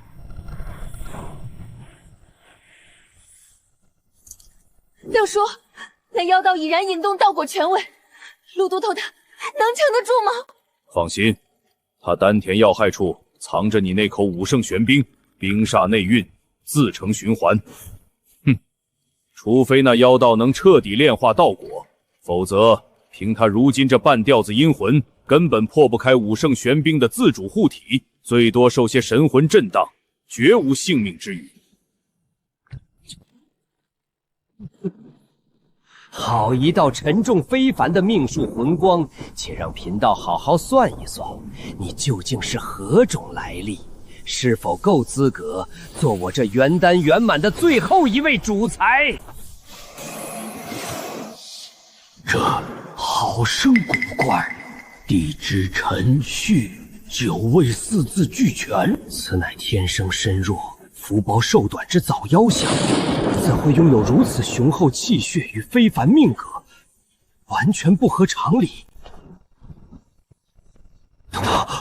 四库冲开，物极必反，时伤旺极，反客为主，将命局中的财星、官星尽数克尽，一切由我彻底主宰。这是吉凶一贵之象。贫道今日竟是捡到一桩天大的造化。复原祖荫宗族源流，统统给贫道显化！贫道要将你算个底朝天！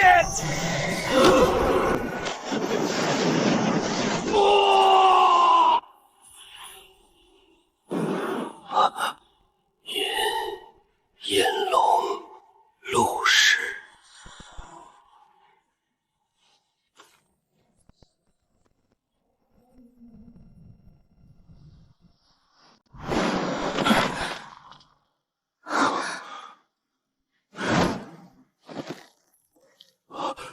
陆兄弟，你没事吧？没受伤，刚才像是做了一场极短的噩梦。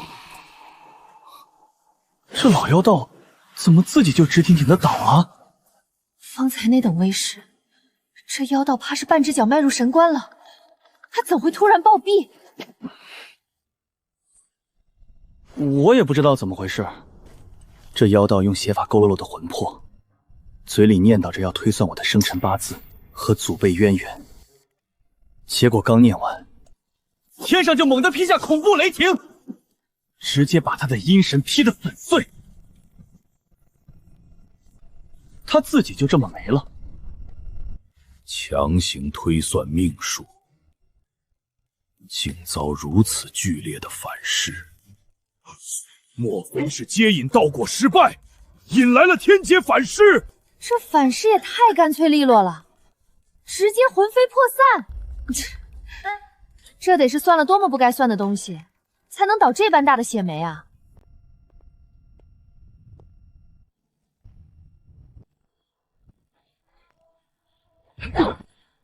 果然是判官道果凝结的雏形，其器便是这生死簿。这便是道果。道果本体犹如天上星辰，虚无缥缈，无法强行夺取。斩杀命主后，只能用秘法抽出束之高阁，隔绝天地感应，防止他迅速寻觅下一位主人。此间事了，传令下去，肃清战场，清扫连云寨残匪。六叔，我还需尽快去寻那聂文林的下落。活要见人，死要见尸。找吧，那种蠢货，怕是早没命了。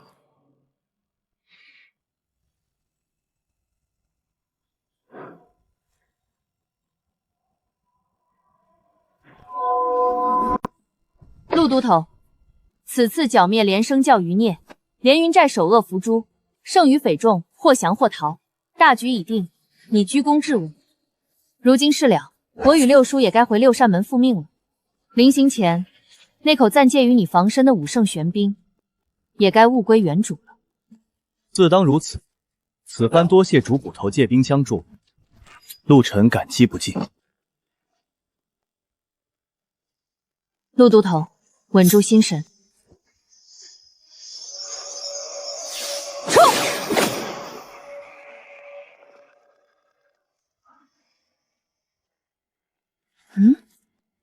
法诀滞涩了。主捕头，可是出了什么岔子？无妨，再来一次。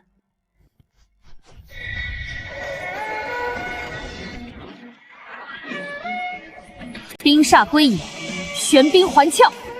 此时不归，更待何时？冲！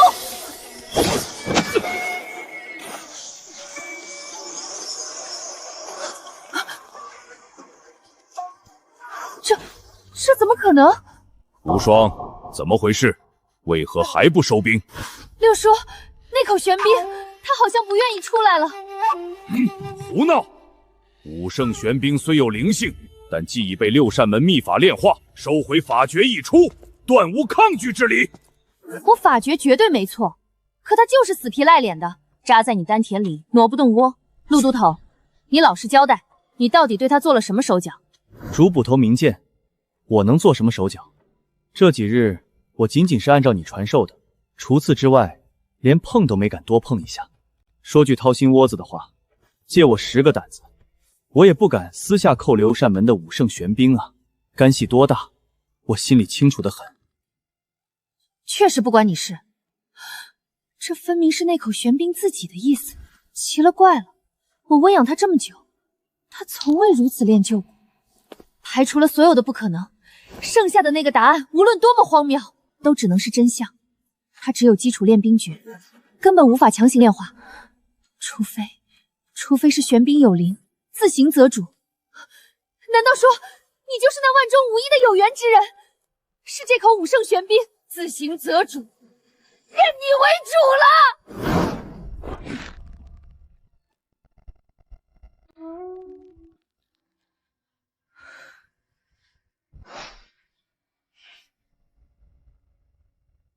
陆晨，武圣玄冰自主择主，此乃天大的机缘，亦是无边的风波。福兮祸所伏，祸兮福所依。我且问你，你可愿意加入我六扇门？承蒙主捕头厚爱，只是在下早前已被巡山司看中，算是被巡山司预定了，这恐怕无妨。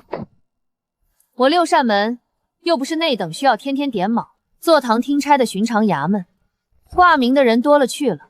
你只需领块腰牌，记个名号，关键时刻听从调遣即可。至于这口玄冰暂存于你处，我倒并不担心。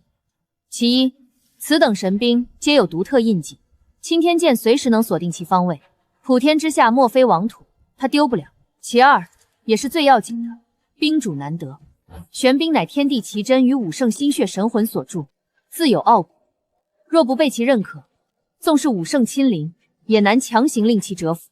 你既是他自行择定的冰主，由你温养，便是最佳选择。毕竟，运养一口玄冰耗费的灵材堪称海量。杨某，让我挂名，便是将我和玄冰一同纳入可控体系内。若是不识好歹拒绝，恐怕就不是挂名，而是被强行请回总部切片研究了。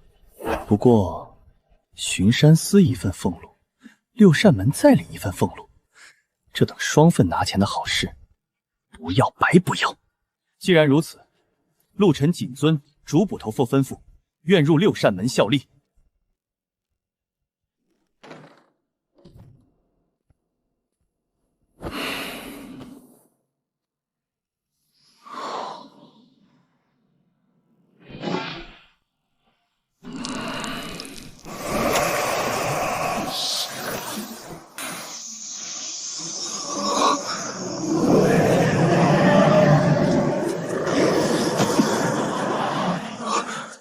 撼天功，仅仅是躬身自主散发的冰煞威压，就足以将我震杀，根本不听调遣。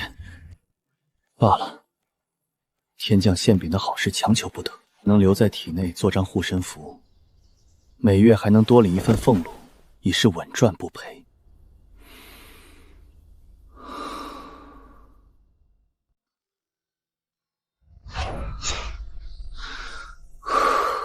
周身疲惫一扫而空，这内息竟在沉睡中又循环了几分。气关三重天，呼吸内府真元，呼吸重在吐故纳新，换血养气。我如今内壮圆满，已半只脚踏入这气关门槛。内壮神力八段锦虽是筑基神功，却非专精吐纳，游蛇部、魔石掌皆是杀伐护道之术。我若想开辟丹田内府，必须尽快寻一门专精呼吸的吐纳功法。还有那4项剑术，也绝不能落下。少爷，您闭关这2日，外头可热闹了。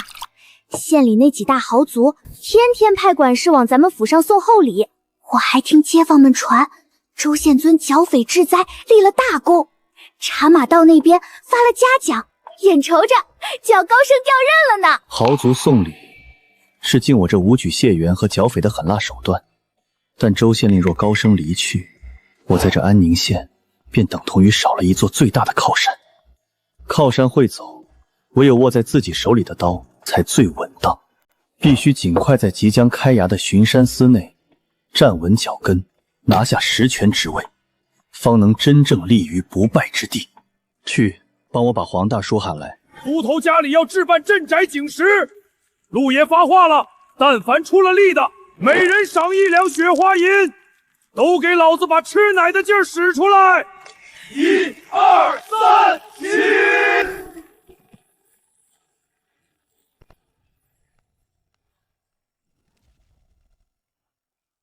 哈哈哈哈！辛苦诸位兄弟，黄大叔，带弟兄们去酒楼，酒肉管够，账记在我名下。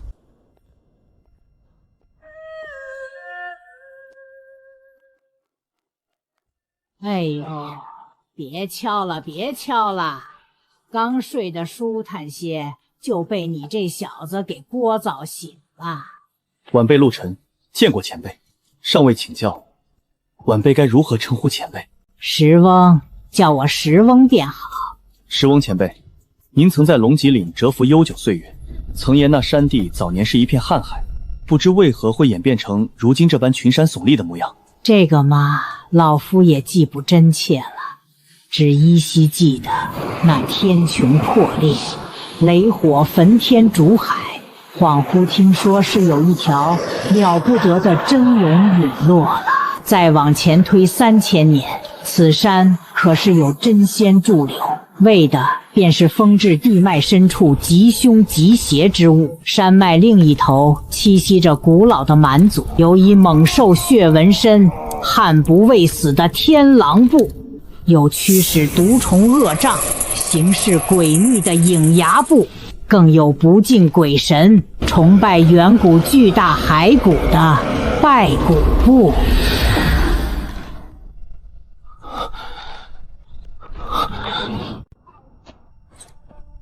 好小子，这安宁县的池塘太小，终究容不下你这头即将化龙的浅蛟，望你早日展露峥嵘。小子，好好修炼，等到来年开春，咱们茶马道六扇门总部再见。山高水长，两位捕头一路保重，来日再见。哈哈哈哈哈哈！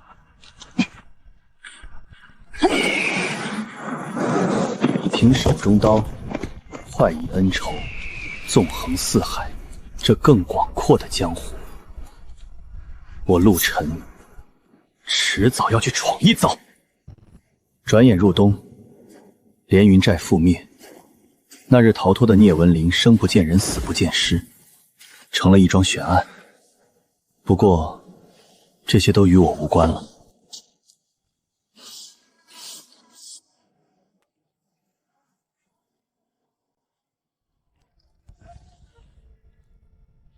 山神老爷庇佑，陆晨来还愿了。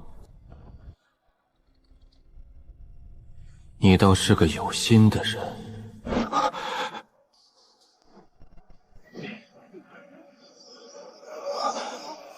道果，大叔，晚辈施礼，拜见山神老爷。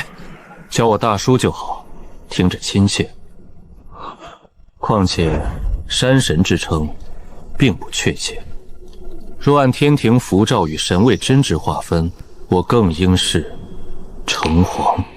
城隍，忽有城池同下阴阳的人间正神，地位远超寻常山野茅山。我那晚在梦中见到的，竟是这等通天大能。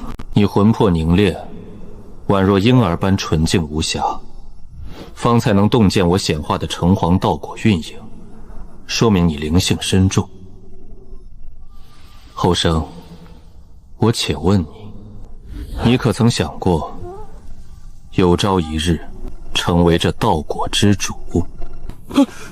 城隍老爷莫要戏弄晚辈了，道果乃天地奇珍，晚辈何德何能，岂敢奢望这等天大机缘？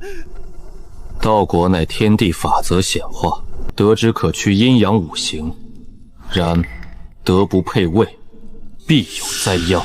若失了德行心性，道行逆施，便会引动天地反噬，天雷击打，地火焚身，避无可避。那黑衣道人持判官道果除刑，却草菅人命，便是此等下场。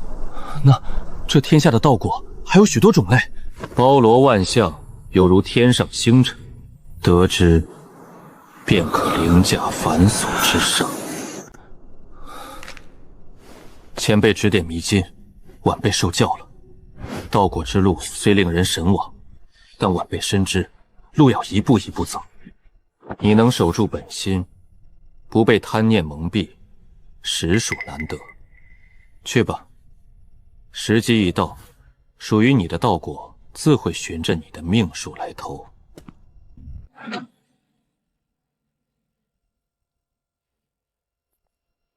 气血充盈澎湃，犹如江河奔流，已将这具肉身打磨至当前境界的极限。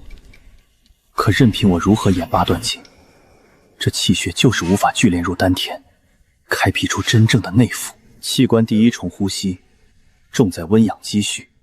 我必须寻一门上乘的吐纳功法。四大武馆视功法如命根，绝不会轻易传授外人。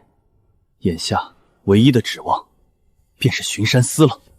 陆都头，此番连云寨役，你居功至伟，本官向来赏罚分明。说吧，想要什么？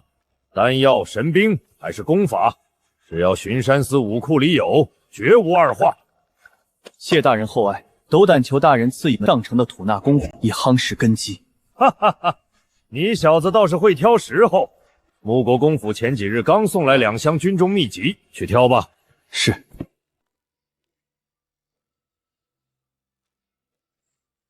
正契合我这雄厚无匹的气血根基。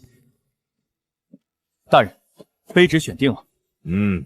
眼光不错，这门功法练出的内息量冠绝同培，拿去吧。陆兄弟，这内息长短，武人私下里可是分了3、6、9等的。若能一口气息悠长，支撑武者奔行800里而气不乱，那便是上上之相。据说那些真正的天骄，一气如奔雷幻空，可绵延千里不绝。长鲸吞海，求的就是这浩瀚磅礴，千里奔行。我的目标可不止于此。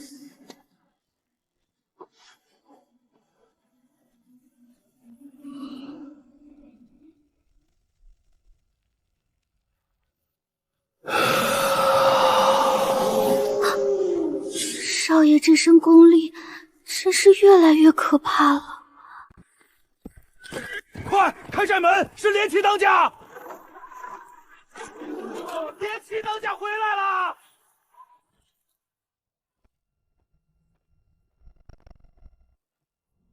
大龙头，我父兄折在安宁县官兵之手，连云寨基业毁于一旦，此乃不共戴天之恨。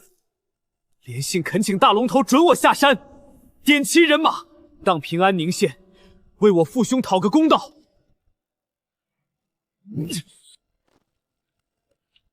连云寨的事，我已听闻，说是六扇门的鹰犬亲自出手，动了真格。这等深仇大恨，却是男儿世间第一大恨，不可不报。我季百川亦是江湖中人，岂有不准之理？然眼下时值寒冬，大雪封山在即，寨中弟兄们正在谋划一桩天大的买卖，劫掠一批途经此地的生辰纲。此事关乎山寨以东的隽永与来年发展，弟兄们皆已撒出，实在分不出足够的人手与你。生辰纲大局为重，我如今实力未济，若强行翻脸，莫说报仇，今日便走不出这聚义大厅。连当家，且以大局为重，暂将怒火压下。开春之后，我必准你点齐500精锐弟兄，再借你破军弩10架。连信，遵命，谢大龙头成全。快过年了，往年在雨师巷那间四处漏风的破屋里，爷爷总会想尽办法割一小条肉，包一顿勉强见犹新的饺子。后来爷爷走了，年关便只剩下刺骨的寒冷和饥饿。少爷，您醒了，今早市集可热闹了，咱们还得再去添置些东西呢。都依你，今年是该好好过个年。还需要买些什么？得再买几匹好布料，给少爷您做身新衣裳，还要多备些腊肉、风鸡、干货，糖果点心也不能少。对了，还有写春联的红纸、炮仗，王大娘他们已经开始扫尘了。等收拾利索，贴上窗花春联，我再包好多好多馅儿足足的饺子，那才叫过年呢。走，出门置办年货，顺便还有几份重要的人情，得赶在年前走动走动。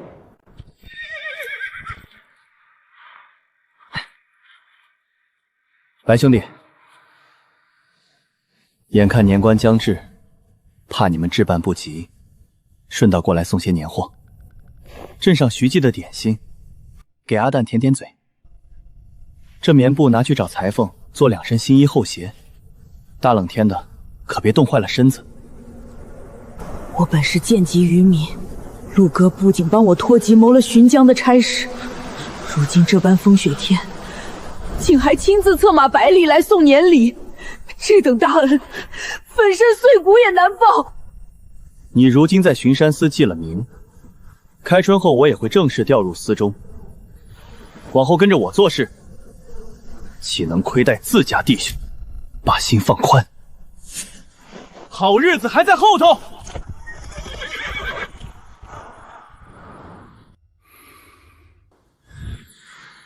歇息数日，身心松弛到了顶点，血气、精气已然充盈圆满，突破内府的契机就在今日！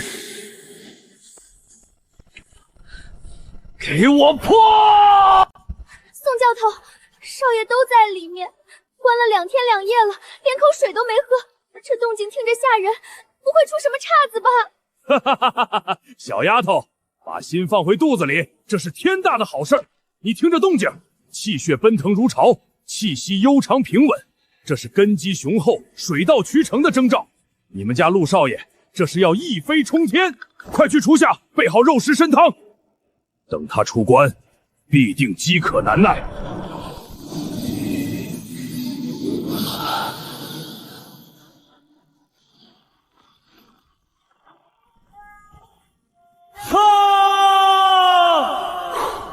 内府已成，舒坦。少爷，快吃些东西补补身子。好。宋教头，劳您费心护法。今日与师傅约了家宴，修为突破，正好去与他老人家分享这桩喜事。师傅，徒儿来了。六子，你这气息沉凝，行走间尽力含而不露，莫非开辟内府了？全赖师傅平日教导，弟子前几日偶有所得，侥幸冲破了关隘。哈哈哈哈！好，好啊！如此速度，当真惊人。老夫这双眼果然没看走眼。这是老夫早年用7叶野山参亲手酿的药酒，最是壮气血。今日高兴，你多喝几杯，稳固境界。谢师傅厚赐。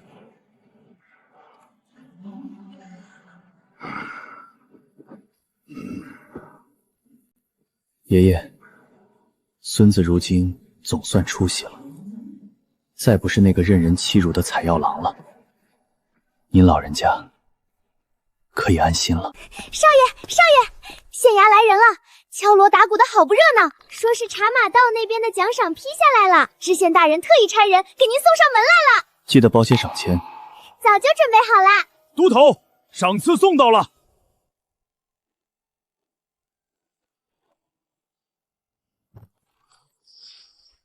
哦，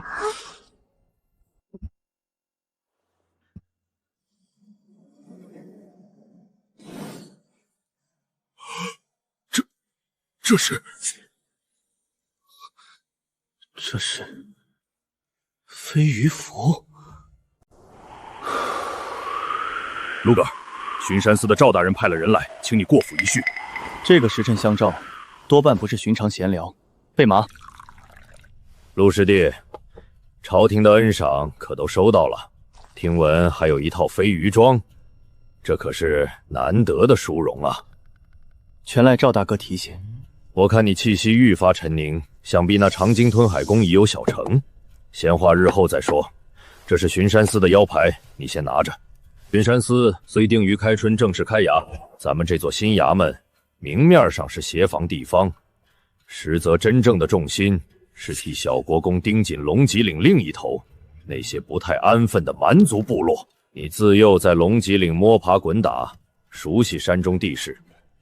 过几日，红帽商号会有一支商队要往边境军镇运送物资，我想让你换个不起眼的身份，借此机会帮我仔细探一探那边蛮族各部的最新动向与兵力虚实。此行或有风险，你需要什么人手兵刃，司礼一应提供。探查蛮族底细，凶险异常。若我什么都不要，白白卖命，日后便只会被当成随手可弃的卒子。这小子心思剔透，年关将近，若不下点血本，怕是请不动他去涉险。你的难处我也明白，年关出行确实辛苦。国公府曾赐我一缕极为精纯的龙虎气，此气蕴含真龙猛虎之神髓，最善蜕炼真气，稳固内府。你若愿接下此次差事，我便将这缕龙虎气赠予你，如何？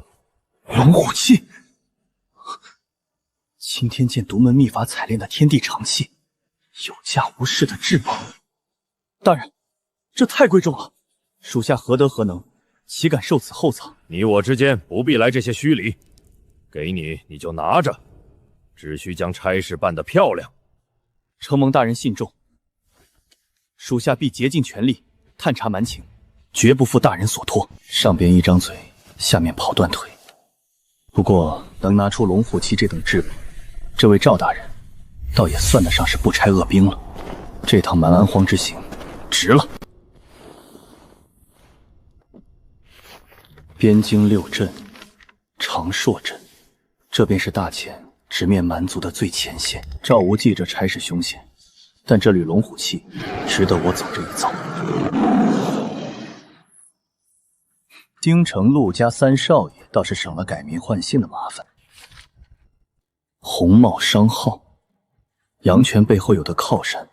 昔日回春堂倒台，我与他们结下的梁子可不小。不过不入虎穴焉得虎子，借他们的是北上，正好探探这尊庞然大物的虚实。洪福机警，黄征稳重。阿水的弟弟也已托付给烧身官宋教头，打熬经再无后顾之忧。这三人随行足矣。少爷，都安排妥了，可以出发了。走吧。这北地的风雪倒是比京城更烈些。少爷，前头镖局的档子手过来传话了，他们说要先派好手去探明情况，清扫路径，让咱们这些挂靠的客人就近寻个稳妥的野店打尖歇歇，等他们的消息再走。好意提醒，哼，不过是防备挂靠者中藏有山匪内应，里应外合罢了。知道了，照他们说的做。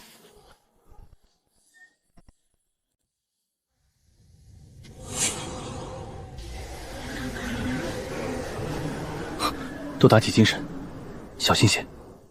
这店不太平，待会儿进去，他们给的任何饭菜、酒水，一口都不许碰。少爷，既然这店不干净，那咱们还是别进去了吧。要不就在马车里将就2宿。无妨，少爷我正愁这一路枯燥无味，既然撞上了，岂有过门不入的道理？今日咱们便来当一回这除暴安良的话本主角。少爷，我先前听路过的货郎说，这一带不太平，都说是让山里的苍鬼给拖去吃了。胡说八道，光天化日，哪来的苍鬼？就算有，本公子武功盖世，什么魑魅魍魉，见了本公子都得绕道走。少爷真厉害！哎呦呦，几位贵客临门，快请进。小店虽简陋，酒肉却是热的。哼，公子爷想吃些什么？小店的驴肉那是一绝，天上龙肉，地下驴肉，现杀现做。哦，有多新鲜？把那头最肥的驴给公子爷牵过来瞧瞧。您想吃哪块？咱们当场切。老板，有什么好肉赶紧端上来。嘿，这驴不错。咦，这头驴怎地还会哭？真他娘的稀奇。烤熟了送上来。哼，哪来的莽汉，懂不懂先来后到？这头驴，本公子包圆了，没你们的份儿。这位公子出门在外，和气生财，能否行个方便，让2条后腿出来，价钱好商量。你们另点别的吧。哼，妈的，切5斤熟牛肉，烫几壶烈酒，快点儿！好嘞，几位爷这边请。这次一下子来了2匹肥羊，你说先宰哪一头？哼，那还用说，自然是那个细皮嫩肉的小公子哥，一看他就是没吃过苦头的成色族。至于后来那几个糙汉子，一身肉又老又柴，献给大仙，大仙都未必乐意瞧一眼。我担心这事儿。担心？你又来了，没卵子的软蛋玩意儿！大仙的法旨你忘了？今年过冬之前，必须凑足3头上好的入珠送过去，否则那剥皮抽魂的滋味，你想亲身试试？我不是怕，我是说，这地方离军阵不算太远，万一风声走漏，引来军中的杀客，咱们非得被一锅端了不可。哼，灯下黑的道理你不懂，越是靠近军阵，那些正道越想不到。做完这最后一票，拿到大仙的赏赐，咱们就换个地界逍遥。要不是当年那帮杀千刀的兵匪夺了咱家的田，害死我爹娘，咱们至于靠讨好大仙求活路？猴崽子，死哪儿去了？滚过来！再去探探那公子哥的底细，只要他不是惹不起的权贵，身边没藏着老怪物，咱们今晚就动手。这位大哥，手脚真麻利啊！看你们风尘仆仆的，这是打哪儿来的？从南边兴饶镇过来的。哎，还不是为我家少爷跑腿。我家少爷的亲大哥在边镇那边熬资历，老爷使了大把银子，给大少爷捐了个校尉的军职。这回天冷了，老爷收拾了好些衣物银钱。总之，小少爷非要亲自来送东西，就折腾我们跟着跑这一趟。校尉大哥送金银细软，这是头流油的绝顶肥羊啊！哟，那可是大喜事儿！大哥您忙着，有啥事儿随时招呼。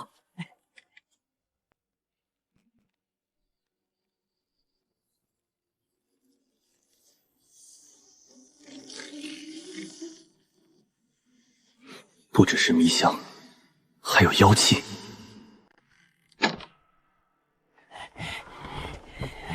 动手！不好，中计了！谋财害命，按大钱律，当斩首弃市。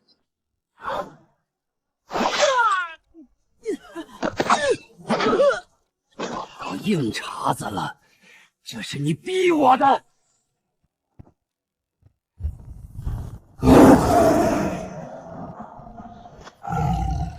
造处邪术撞到我手里，算你流年不利。想逃？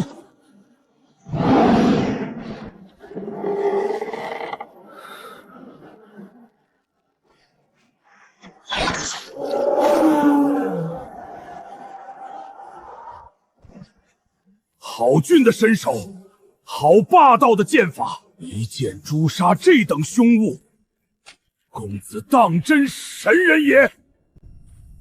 哪里是什么大厨？陆都头，你睁大眼睛好好瞧瞧，这分明是个妖人。竹捕头，这荒郊野店，你怎么会在此地？进去再说，此处风雪大，非谈话之所。我一路追查连生教残存的线索，摸到这里。那教主丹阳子虽已伏诛，但他之前接引判官到过时，气息扩散，影响深远。这方圆数百里之地，已被那枚判官道果残留的死气侵染，化作了生死道场，阴邪滋生，妖异直现。这野店老板能施展造处之术化火，根源便在此处。道果出世，残存气息竟能影响数百里地域，强行改变一方水土滋生妖物。这道果的威能，简直骇人听闻。原来如此，我本领了巡山司的差事，随红帽商号的商队前往北波长硕军阵，暗中探查蛮族动向。没成想在此地撞上这等阿萨士。你身负要务，仍愿路见不平拔刀除害，这等侠义心肠，合我胃口。咦，你这气息开辟内府了？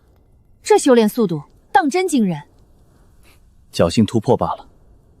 既然主捕头也要向北追查线索，这风雪满天，不如与我们商队同行，彼此也好有个照应。好，那便一同上路。主捕头，这内府开辟之后，可是要一直积蓄真气，直至满意。内府如容器，积蓄真气是根本，但更关键的在于淬炼，需以心神为火，去无存精，使其由虚化实，蜕变为无坚不摧的罡气。罡气分9品，军中流传最广的铁衣罡气便是8品，胜在易学。而我师门所传的青龙罡气位列2品，运转如青龙游空，主变化灵巧。2品青龙罡气已然那般凌厉威猛，那我这磅礴无尽的浩瀚气若淬炼成钢，能列几品？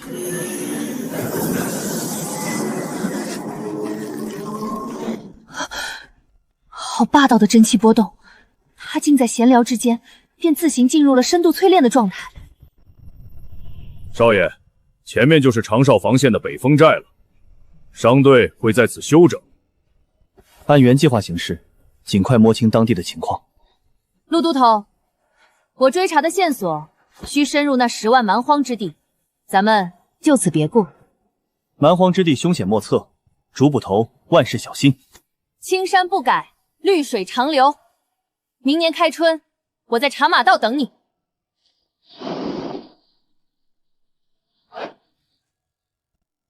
少爷，这几日在北风寨盘桓，带来的药材已销去大半，您猜怎么着？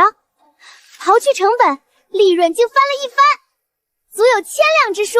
难怪那么多人将脑袋拴在裤腰带上，也要做这走南闯北的游商。这军镇内外药材确实硬通货。收拾行囊，明日商队便要启程，前往长寿最大的宝寨龙首寨，那里设有与蛮族互市的场子。接下来的路不太平，你不如留在此地，等我们返回时再来接你。不，少爷在哪儿，洪父就在哪儿。我能照顾好自己，绝不给少爷添乱。也罢，等此件事了，我教你几手防身的本事，去准备吧。多谢少爷。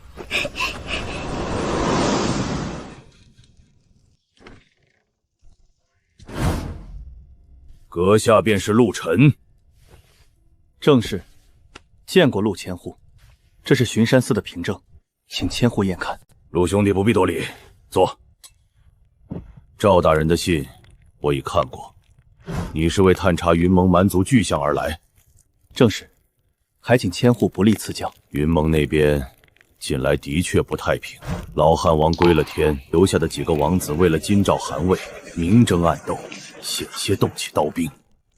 不过这股乱象最近被强行按了下去，据说是神庙出手干预了。神庙？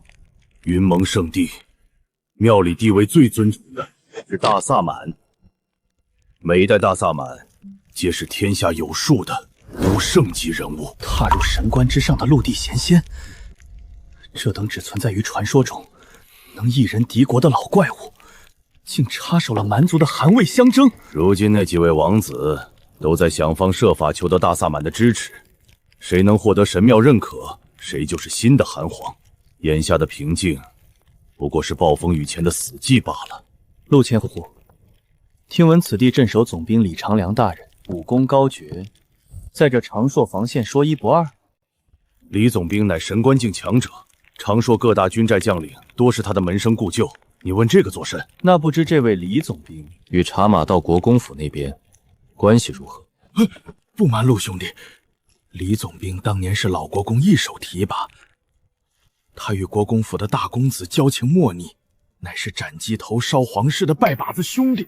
原来如此，老国公属意小公子接班，甚至将新设的巡山司交于小公子打理，而这手握重兵的李总兵却是大公子的死忠。赵无忌派我来此，探查蛮族是假，摸清大公子军方底牌的虚实才是真。陆千户，这是巡山苏这个季度的新饷，赵大人体恤下属，绝不会让办事的人吃亏。养血丹还有3000两银票，陆兄弟客气了，待我多谢赵大人厚赐。在龙首寨有什么需要尽管开口，稍后我便让人送一份我的手书过来，凭此你可自由出入军寨，对外你便说是我远房亲戚。那便多谢千户行此方便了。小二哥，今日店里为何如此喧哗？可是镇上有什么喜事？啊！哎呦，客官，您是刚来咱龙首寨吧？这可是咱们龙首寨年底的一桩大盛事，年节前有几家大商号牵头，特意办了个物博大会。各方都会把压箱底的珍藏好货，甚至是域外的奇珍异宝拿出来公开拍卖，价高者得。这等场面，1年也就这一回。奇珍异宝，我如今正需天材地宝淬炼气血，这雾博大会鱼龙混杂，倒是个收集资源与打探情报的绝佳之处。陆少爷，您瞧，这便是咱们东家设的赌石局。这些原石都是从云盟深处运来的，里头包裹着上好的丹砂与云石，一刀切下去，可能是价值连城的灵材，也可能是一文不值的顽石，全凭运气和眼力。这位客官，请看这批顶好的云石料子，大的300两，小的80两，可要上手一块试试手气？竟能完全屏蔽真气的感知。客官有所不知，这正是云石丹砂的奇特之处。除非是踏入神官境界，修有开石秘法的大宗师，否则常人极难看透这层石皮。神官大宗师才能看透，巧了。既然真气探不透，那便换个法子看看。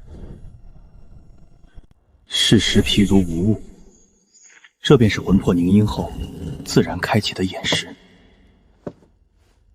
这3块开了。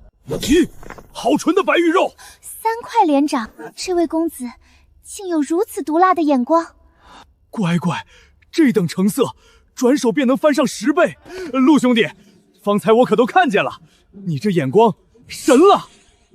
快帮老哥长长眼，就那块黑的，我瞧了半晌，皮壳老辣，银有松花，定出好货。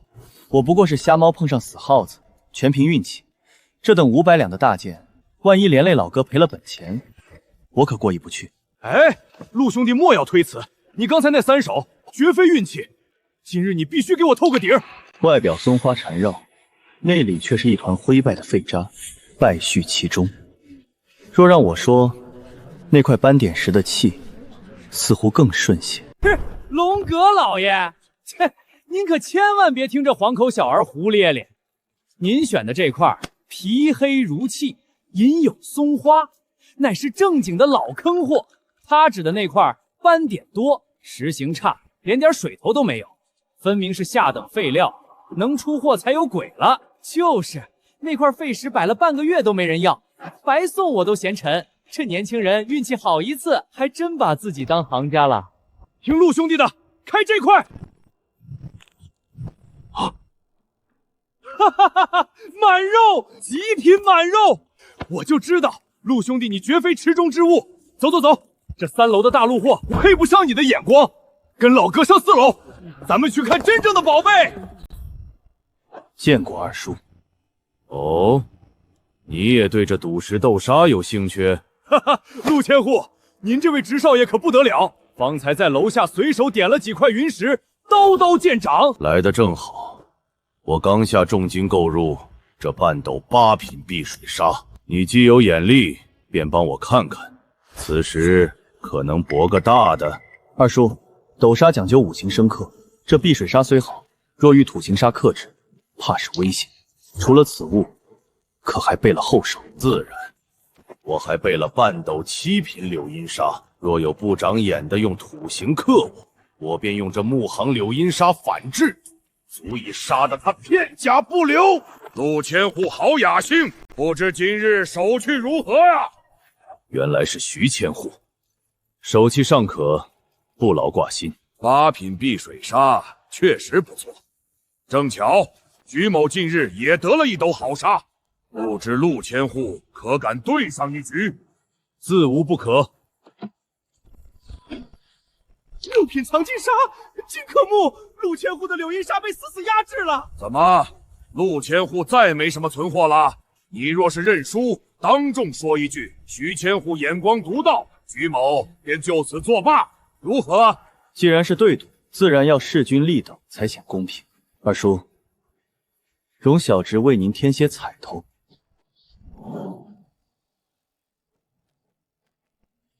大师傅，烦请将这5石当场解开。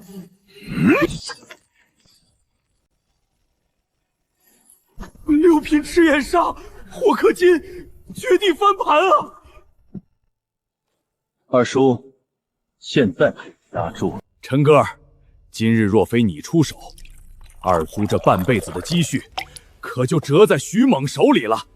这杯酒，二叔敬你。陈哥，长寿这边最近来了些不寻常的人物，是禅教的人，带头的是龙树高僧，他们行踪隐秘，准备前往云蒙地界。据我探听到的风声，他们此行是为了一件即将出世的秘宝，传闻是一枚道果。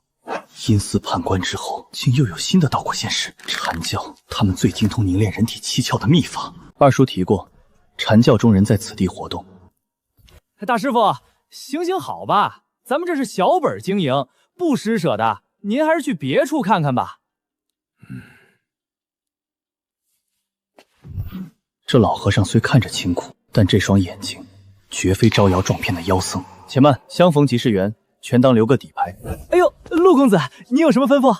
这位大师不过求碗清水，去打些斋饭来，记在我账上。好嘞，小的这就去办。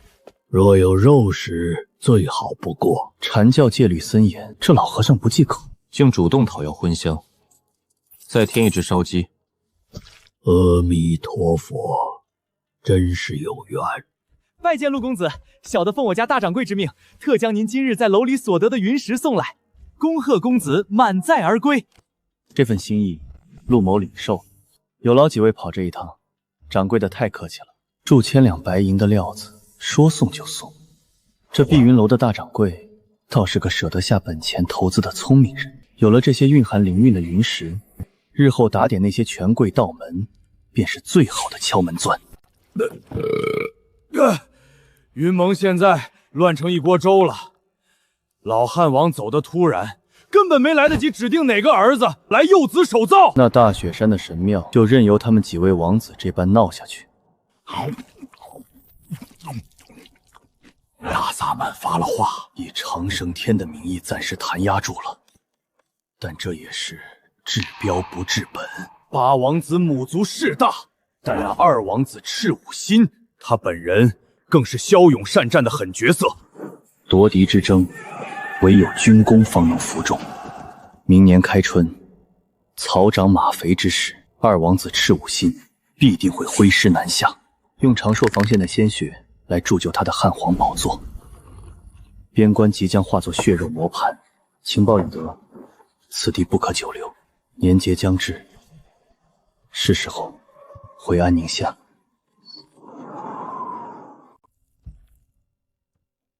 又见面了，大师。陆某此生还从未踏足过任何一座寺庙，也未曾燃过一炷香火。今日能接连遇见，倒是巧了。阿弥陀佛，与老衲有缘，便是与佛有缘。大师今日可曾化到缘？风雪甚大，还未曾化到。让店家再切一份香肉，施与这位大师，银子记在我们账上。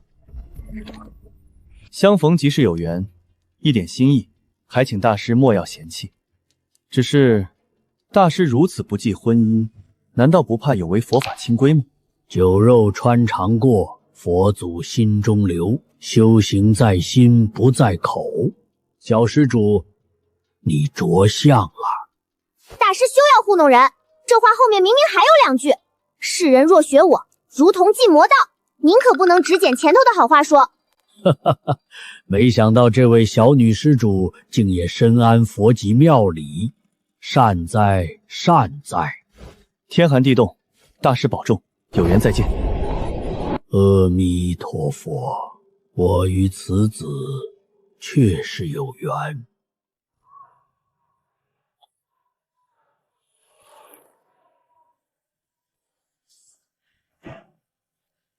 确定是前面那家？那小娘皮儿和他那个小崽子就住那儿。错不了，大哥，他那死鬼男人死在北边，正好让弟兄们替他照顾照顾老婆孩子。走，今晚非得叫他知道厉害。阿弥陀佛，几位施主戾气缠身，老衲官儿等印堂发黑，今夜恐有灾祸，苦海无边，不妨止步，回头是岸。哪儿来的老不死，敢咒你爷爷？滚开！再废话，老子一刀劈了你！唉，执迷不悟，自寻死路，苦海无边。早已告诫过尔等，为何就是不回头呢？世人皆苦。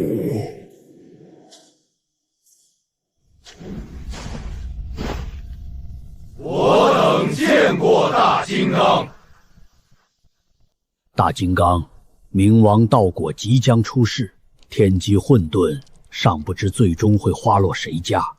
只愿我佛慈悲，莫要让此外道重宝落入邪魔之手，徒增杀孽。师兄何必忧心？如今大金刚法驾亲临，佛光已然普照，那冥王道果性属刚猛，必然会被大金刚的无上修为所牵引，绝不会旁落。阿弥陀佛，玄门道子代代有人出世，气象万千，可我佛门佛子却始终不见踪迹，时也，命也。前面是哪路英雄？在下红帽商号刘三金，借贵宝地路过，这里有纹银200两。红帽商号，老子听说过，可惜呀，老子如今刚立起旗杆，还没开张见红呢。兄弟们饿得前胸贴后背，你只拿着200两，大怕掉花子呢。识相的，把货物钱财统统留下，不然老子管杀不管埋。好汉山水有相逢，何必把路走绝了？若是惊动了附近的卫所官兵，少他妈拿官兵吓唬老子！这荒山野岭，等官兵来了，老子早带着弟兄们钻山沟了。给句痛快话，滚还是不滚？陈镖头，看来得劳您驾了。在下镇远镖局陈望山，道上规矩，镖在人在，镖亡人亡。各位好汉，可否卖陈某一个面子？陈镖头，你的名头老子听过，但今天这事儿不是老子不给你面子，是兄弟们要吃饭。这镖我们黑云寨吃定了，弟兄们连人带镖一起留下。既然如此，那就手底下见真章，亮孙子护镖。哈哈哈哈哈！还有谁不服？老子再说最后一次，钱财货物留下，饶你们不死。洪父，取我弓来。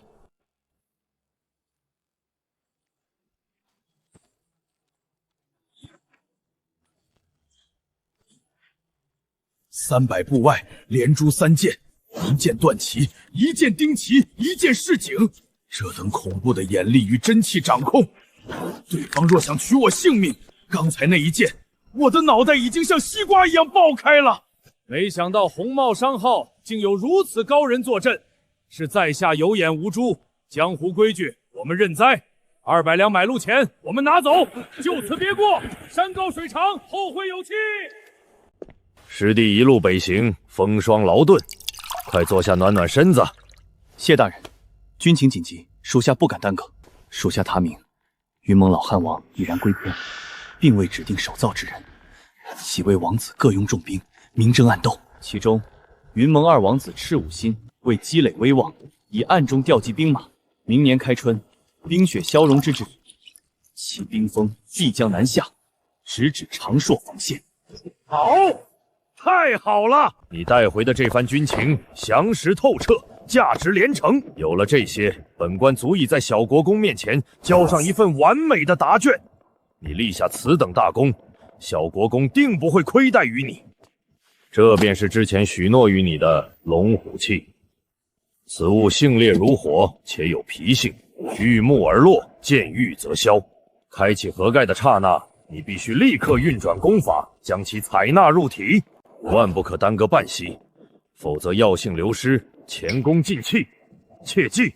龙虎器到手，历关圆满的瓶颈终于有了解法。不过，那开辟内府之后的修炼之途，还需早做打算。大人，属下还有一事请教，不知巡山司的武库中可有关于开启人生秘诀锤炼内在50的古法典籍。开窍开石之法，那可是上古残篇。如今灵气枯竭，此等法门早已冷僻罕见，鲜有人涉足。这样吧，我替你留意京都藏书阁的动静。你此次差事办得漂亮，若能凭着龙虎气铸就龙筋虎骨之机，我这儿刚好有一门与之匹配的顶尖横练外功，威力刚猛，届时一并传授于你。多谢大人栽培，属下定不负所望。